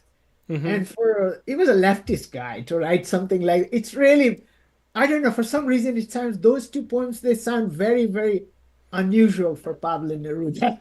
So they do. I mean, you can't put people into slots, right? I mean, once I was reading a book called The Atheist Spirituality, and somebody came, a professor, and he laughed. What's that book? I said, why? They are not the same thing. I mean, there's no conflict in these 2 things. So why are you surprised? For sure. So anyway, so then so that's I just use three words because if I wanted to write a Sistina, I could not use this. Probably may not have 6 words. So okay, let me just pull it there. I'm having some computer issue anyway. I'll read it from this side. So this is called Riding the Carousel. My soul is an empty carousel at sunset. Pablo Neruda's poem My Soul, translated by Elan Stavans. Something is got wrong here. Okay, looking back, I see how empty, all going round and round in a carousel. What will it all amount to at sunset? Yes, the waking up actually happens at sunset in my world, which I can't empty out. And God, if I could get off the carousel. Now again, I take a look at the twirling carousel, wondering what to keep and what not at sunset, so that finally I can be free and empty as a carousel as I can get at sunset. Oh, that's beautiful. After the long ones, the simplicity of the tritinas really stands out. I love that. Yeah. There's sort of a profundity in the sort of silence that surrounds the tritina. Yeah. I really enjoyed that. Thanks so much. And thanks I love that Neruda poem too. Yeah, I'd never seen that before. Yeah. No, thank you. Oh, it's really beautiful. That's what I was telling you the reason why it quizzed me, because of maybe that's the reason I would never thought. And it's in the first flap of the book when you open those 2 poems there. So and I was going to pick the dog one because I love that one. And so well, great. Well, thanks so much for sharing that. And we have 2 more poets in line. Thanks, Bishop Mishra, once again with Riding the Carousel. Love that. Yeah. And now Joanna Woods is here, and then Nivedita after that. So we keep getting poets coming in. Maybe Nivedita is done with work. Yeah, right. Plot twist. Twist. Let's go to Joanna Woods next. Yeah. I just had to see if we really could be the longest one ever. There we go. Well, we made it. It's definitely, we're 2 minutes away from 3 hours. So. There we go. So I knew my sister was coming to visit me, and I was like, oh, I won't be able to call in. And then I read her my poem, and we were listening to the stream. She said, you have to call in. So she's my champion for calling. That's great. Good sister. Yeah, definitely. Yeah. So I just emailed it a few moments ago because I have it right here. The Golden Sistina for Pocket Knife. Is it golden? So I thought golden meant you pulled it from another quote. Is that what golden means? I'm new. Yeah, we just made it up. So it could mean whatever we want. I tried to Google it. The platinum Sistina. The platinum Sistina. Yeah. Well, this was really fun to play around with. I've never written a Sistina before, and I just had a blast. So anyway, it was challenging and fun. So here we have prompt poem, Golden Sistina for Pocket Knife. And the quote is from Go Forget Your Father by Kathy Lee Chi. And it's, better to be alive and bewildered. At least I can name the thing. To love my father is to love his wounds. In times like these, we present our hurts like old toys we polish up to show each other who we used to be. Through the trees, I only glimpse my little brother, barefoot and bewildered, stumbling the long gravel driveway home, blurry-eyed and nursing small wounds. Projects started with pride to present, streaked red and discarded, hating to show father. Anger can soften to kindness in father, his own reflection glimpsed, injury caused by small knife, a birthday present. 3 sutures, hand held so still it bewilders, tools made to sew clothes can close wounds. No need for a doctor if you can mend it at home.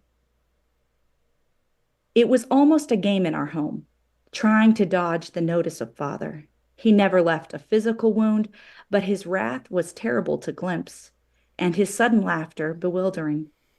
We were easiest when he wasn't present.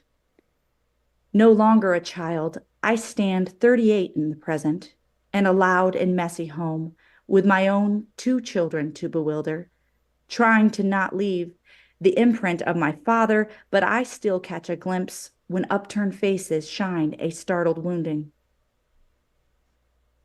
It's most passable if you don't call it a wound, just the aftermath of being in his presence. Keep up to speed. Don't miss a glance. Read the tremor in the air when he comes home. Is he energy and happiness, or sullen, tired father, steeped in the toil of midlife bewilderment? My brother is tall now, and like him, bewildering. Young hands reach to touch old wounds. He shows his son the scar stitched by grandfather and offers a white with red box present. Another Swiss Army knife has found a home, but it's my brother it's my brother as a little boy I glimpse. These memories are bewildering even in the present. I keep band-aids for scratches, not wounds, in our city home. But when I hold my daughter, it's my father's hands I glimpse. Oh, yeah, another beautiful ending on the envoy. What a special poem to talk about with your sister, too. Yeah, we had a good cry. It was great.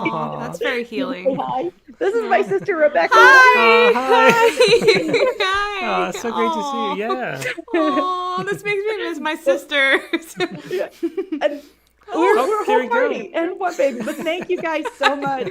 Hi, thanks so much. Oh, that's wonderful. Aw, Bye. thank you, Joanna. Yeah. It was Joanna Woods with a golden Sistina for pocket knife. One of the sweetest things that wasn't a cat cameo. Yeah, it was not a cat cameo. Very sweet. Yeah, I love that. Yeah. Yeah, I mean, Joanna Woods with a golden Sistina for pocket knife. And let's go next to Nivita Karthik, who is here. And yeah, great to see you, Nivi, on the backside of a show for once. Hey, how you doing? I just managed to catch a break from work. I thought that the show would have been over because daylight savings have started for you guys. Oh, that's true. The daylight savings throws everything off too. Right. Yeah. Okay. Well, glad we could stretch it out so you could join us. So it isn't even late. It's like the normal time, but an hour. I can't handle I cannot compute daylight savings. I'm opting out. Yeah, we need to stop doing that. Okay. And also in India, it's like all one time zone too. Imagine how nice that would be. Not be like 4 o'clock Eastern, 12 o'clock Central. Yeah, that's smart. It's like, who cares what time how high the sun is? Right. I'm not a farmer. Yeah. Okay. Anyway, it would make our lives a lot less complicated it really if would. we existed in one time zone. It really yeah. would. But anyway, yeah. So glad you could make it though, Divya. It's great to see you. Same here. So, what do I you did have try for the us? Festina, but I got a Tritina. Ah, okay, great. Yeah, I love when the Tritinas, when they come in, there's the sparseness is just a beautiful contrast. It's like the I don't know, like appetizer. Are you thinking I of was appetizer? I was gonna say like the cherry in the Cherry Garcia ice cream. Oh yeah, we had some of that this week. We did. Yeah. Okay, so what do you got for us? So it's titled A Woman, and it's based on the poem A Woman Speaks by Audre Lorde. Ah, mm-hmm. So the epigraph is from her poem. I sent it to prompt lines. Yeah, I have it right here. Go ahead. Epigraph. I have been woman for a long time. Beware my smile. I'm treacherous with old magic and the noon's new fury. It's from A Woman Speaks by Audre Lorde. And my poem, A Woman. In her eyes, the world unfolds. She is a mystery, a woman. Her laughter dances like the ocean waves, her tears ephemeral as the sunlight's gentle smile. But beneath the surface, shimmering, waits a quiet fury. This fire burns in her, hidden from the world. She is like the famed fury. On the outside, she walks in grace, is the embodiment of woman, while within her lies a depth beyond the simple outward smile. Her resilience is masked by this facade, this gentle smile. Yet within her, the tempest breaks, a silent fury that helps her weather all that she has to endure as woman. She is a woman. Smile and fury intertwined make up her story. Yeah, Thank thanks you. for sharing that, Nivi. Yeah, great use of that Nivi. quote. Yeah, thanks so Yeah. much. It's wonderful. you. And the golden shovel, I think, comes out more in the Tritina too. Yeah. You can really feel that aspect of it. Yeah. Thanks, Nivi. Thank you. It was Nivita Karthik with a woman. And that finally is going to wrap up the prompt lines for tonight. Let's really quickly do our Scku. And the Scku for this week, I don't even know what day is it? Where am I going? I don't know. Okay, the Scku for this week is based on this story, which we'll put up right here. I didn't remember because it's been a bit since I wrote this one. This is based on this story. Let me go like this too. It's based on this story, apparently from hub.jhu.edu. I don't even remember.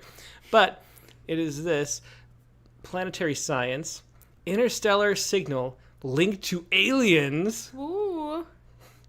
Was actually just a truck. Aww. Which, to be fair, that was kind of like already a haiku. It's like a haiku, yeah. It was like a haiku. It has a Kyoji in there for sure. It definitely is. Look at that. It was just... Anyway, so basically the story is this. In 2014, there was a meteor flying overhead. They thought that was making a sound. And it turned out, after some intense analysis, that the sun was actually a truck driving by on the freeway down the road. Oh, man, that's embarrassing. So, yeah, that kind of is. So, anyway, this happens all the time. My favorite one is when it was the microwave. So, every time they turned on to make their microwave lunch, they would make a wow signal on its SETI. And it turned out that the microwave was just leaking and irradiating them all. But anyway, so that happens sometimes in the science. Mm-hmm. And the prompt based on that little story, or the Scku based on that story, is this right here. Deep space, sound from a black hole in the muffler. Oh, you got the cut. There we go, yeah. I pretty much just copied the title. That's all right. But anyway, deep space, sound from a black hole in the muffler. That is your Scku for the week, and that is the show for the week. Thanks, everybody, for sticking with us this long. It's been so fun, though. Such great sestinas. James Cruz with a guest, if you can remember that, and he was great, too. And we should say that on the Poetry Space this week, we are talking, if that wasn't enough sestina, we are talking more sestina for another hour on the Poetry Space. So thank you for the education given to me on the prop lines tonight, everyone. I will use this information and go forth on the Poetry Space, which now releases on Friday. Yep, so every Friday we drop that on iTunes and Apple. It's Katie's thing, and we love doing it. It's really fun. You'll see a lot of regulars from the lines here, including Brian O'Sullivan will be there, and Dick Westheimer. Also, who are the guests this week? We have Kathleen McClung, who did some great sestinas. And Rebecca Snow, who has that Sestina for adjuncts. Yeah, definitely, which we looked at on Critique of the Week. Exactly. So we'll talk Sestina. It's going to be a lot of fun. That's this Friday. And then we have the prompt for next week. And then the prompt for next week is, drum roll, please. Here we go. You want to read it? Sure. So next week's prompt is to write a short poem that explores someone else's awe.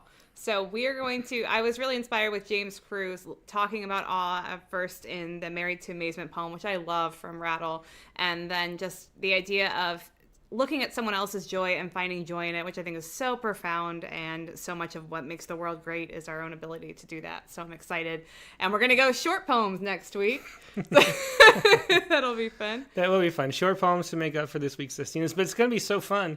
And I can already imagine what I might write about, because there's a lot of things to write about on that topic. It's one of those inspiring little prompts. So thanks for that, Katie. Well, great. Well, I'm looking forward to it. And thanks to everybody for experimenting with sestinas and tritinas tonight. It was really great. Yeah, it was. And next week's guest in the Rattlecast is going to be... A lot of things to announce at the end of the show. Well, it's more and more every episode. It's Raymond Hammond is a guest. And Raymond is the editor and publisher of New York Quarterly and New York Quarterly Books, which are just some of the wonderful, sort of most Rattle-like publishers in poetry. It really down-to-earth, gritty type poetry that they do. All their authors, a whole lot of poets that we've had on here have their books published with New York Quarterly, including like people like Clint Margrave, people like that, Tony Glogler, others I'm sure. And but he also, and he's fascinating. Raymond Hammond was a guard at the Statue of Liberty for his day job for such a long time while running New York Quarterly. So that's really fun too. Wow. He's also the author of this great book called Poetic Amusement about the state of poetry as of 2024, I think he wrote that. And so I'm curious to see, how it's gone in the 20 years since. 2004 then. 2004, what did I say? 2024. Oh, that is a recent book. That would be this year. No, 20 years ago. And now it's 2024. Yes. Anyway, it's been a long night. It is it. Raymond Hammond with Poetic Amusement is the guest next week. Really looking forward to it. It's going to be a lot of fun. Rattlecast number 237 on Monday, March 18th, regular time, 8 p.m. Eastern, 5 p.m. Pacific. Hope to see you there. Hope you have a great week. I'll talk to you later. Good night. Good night. Okay, good night.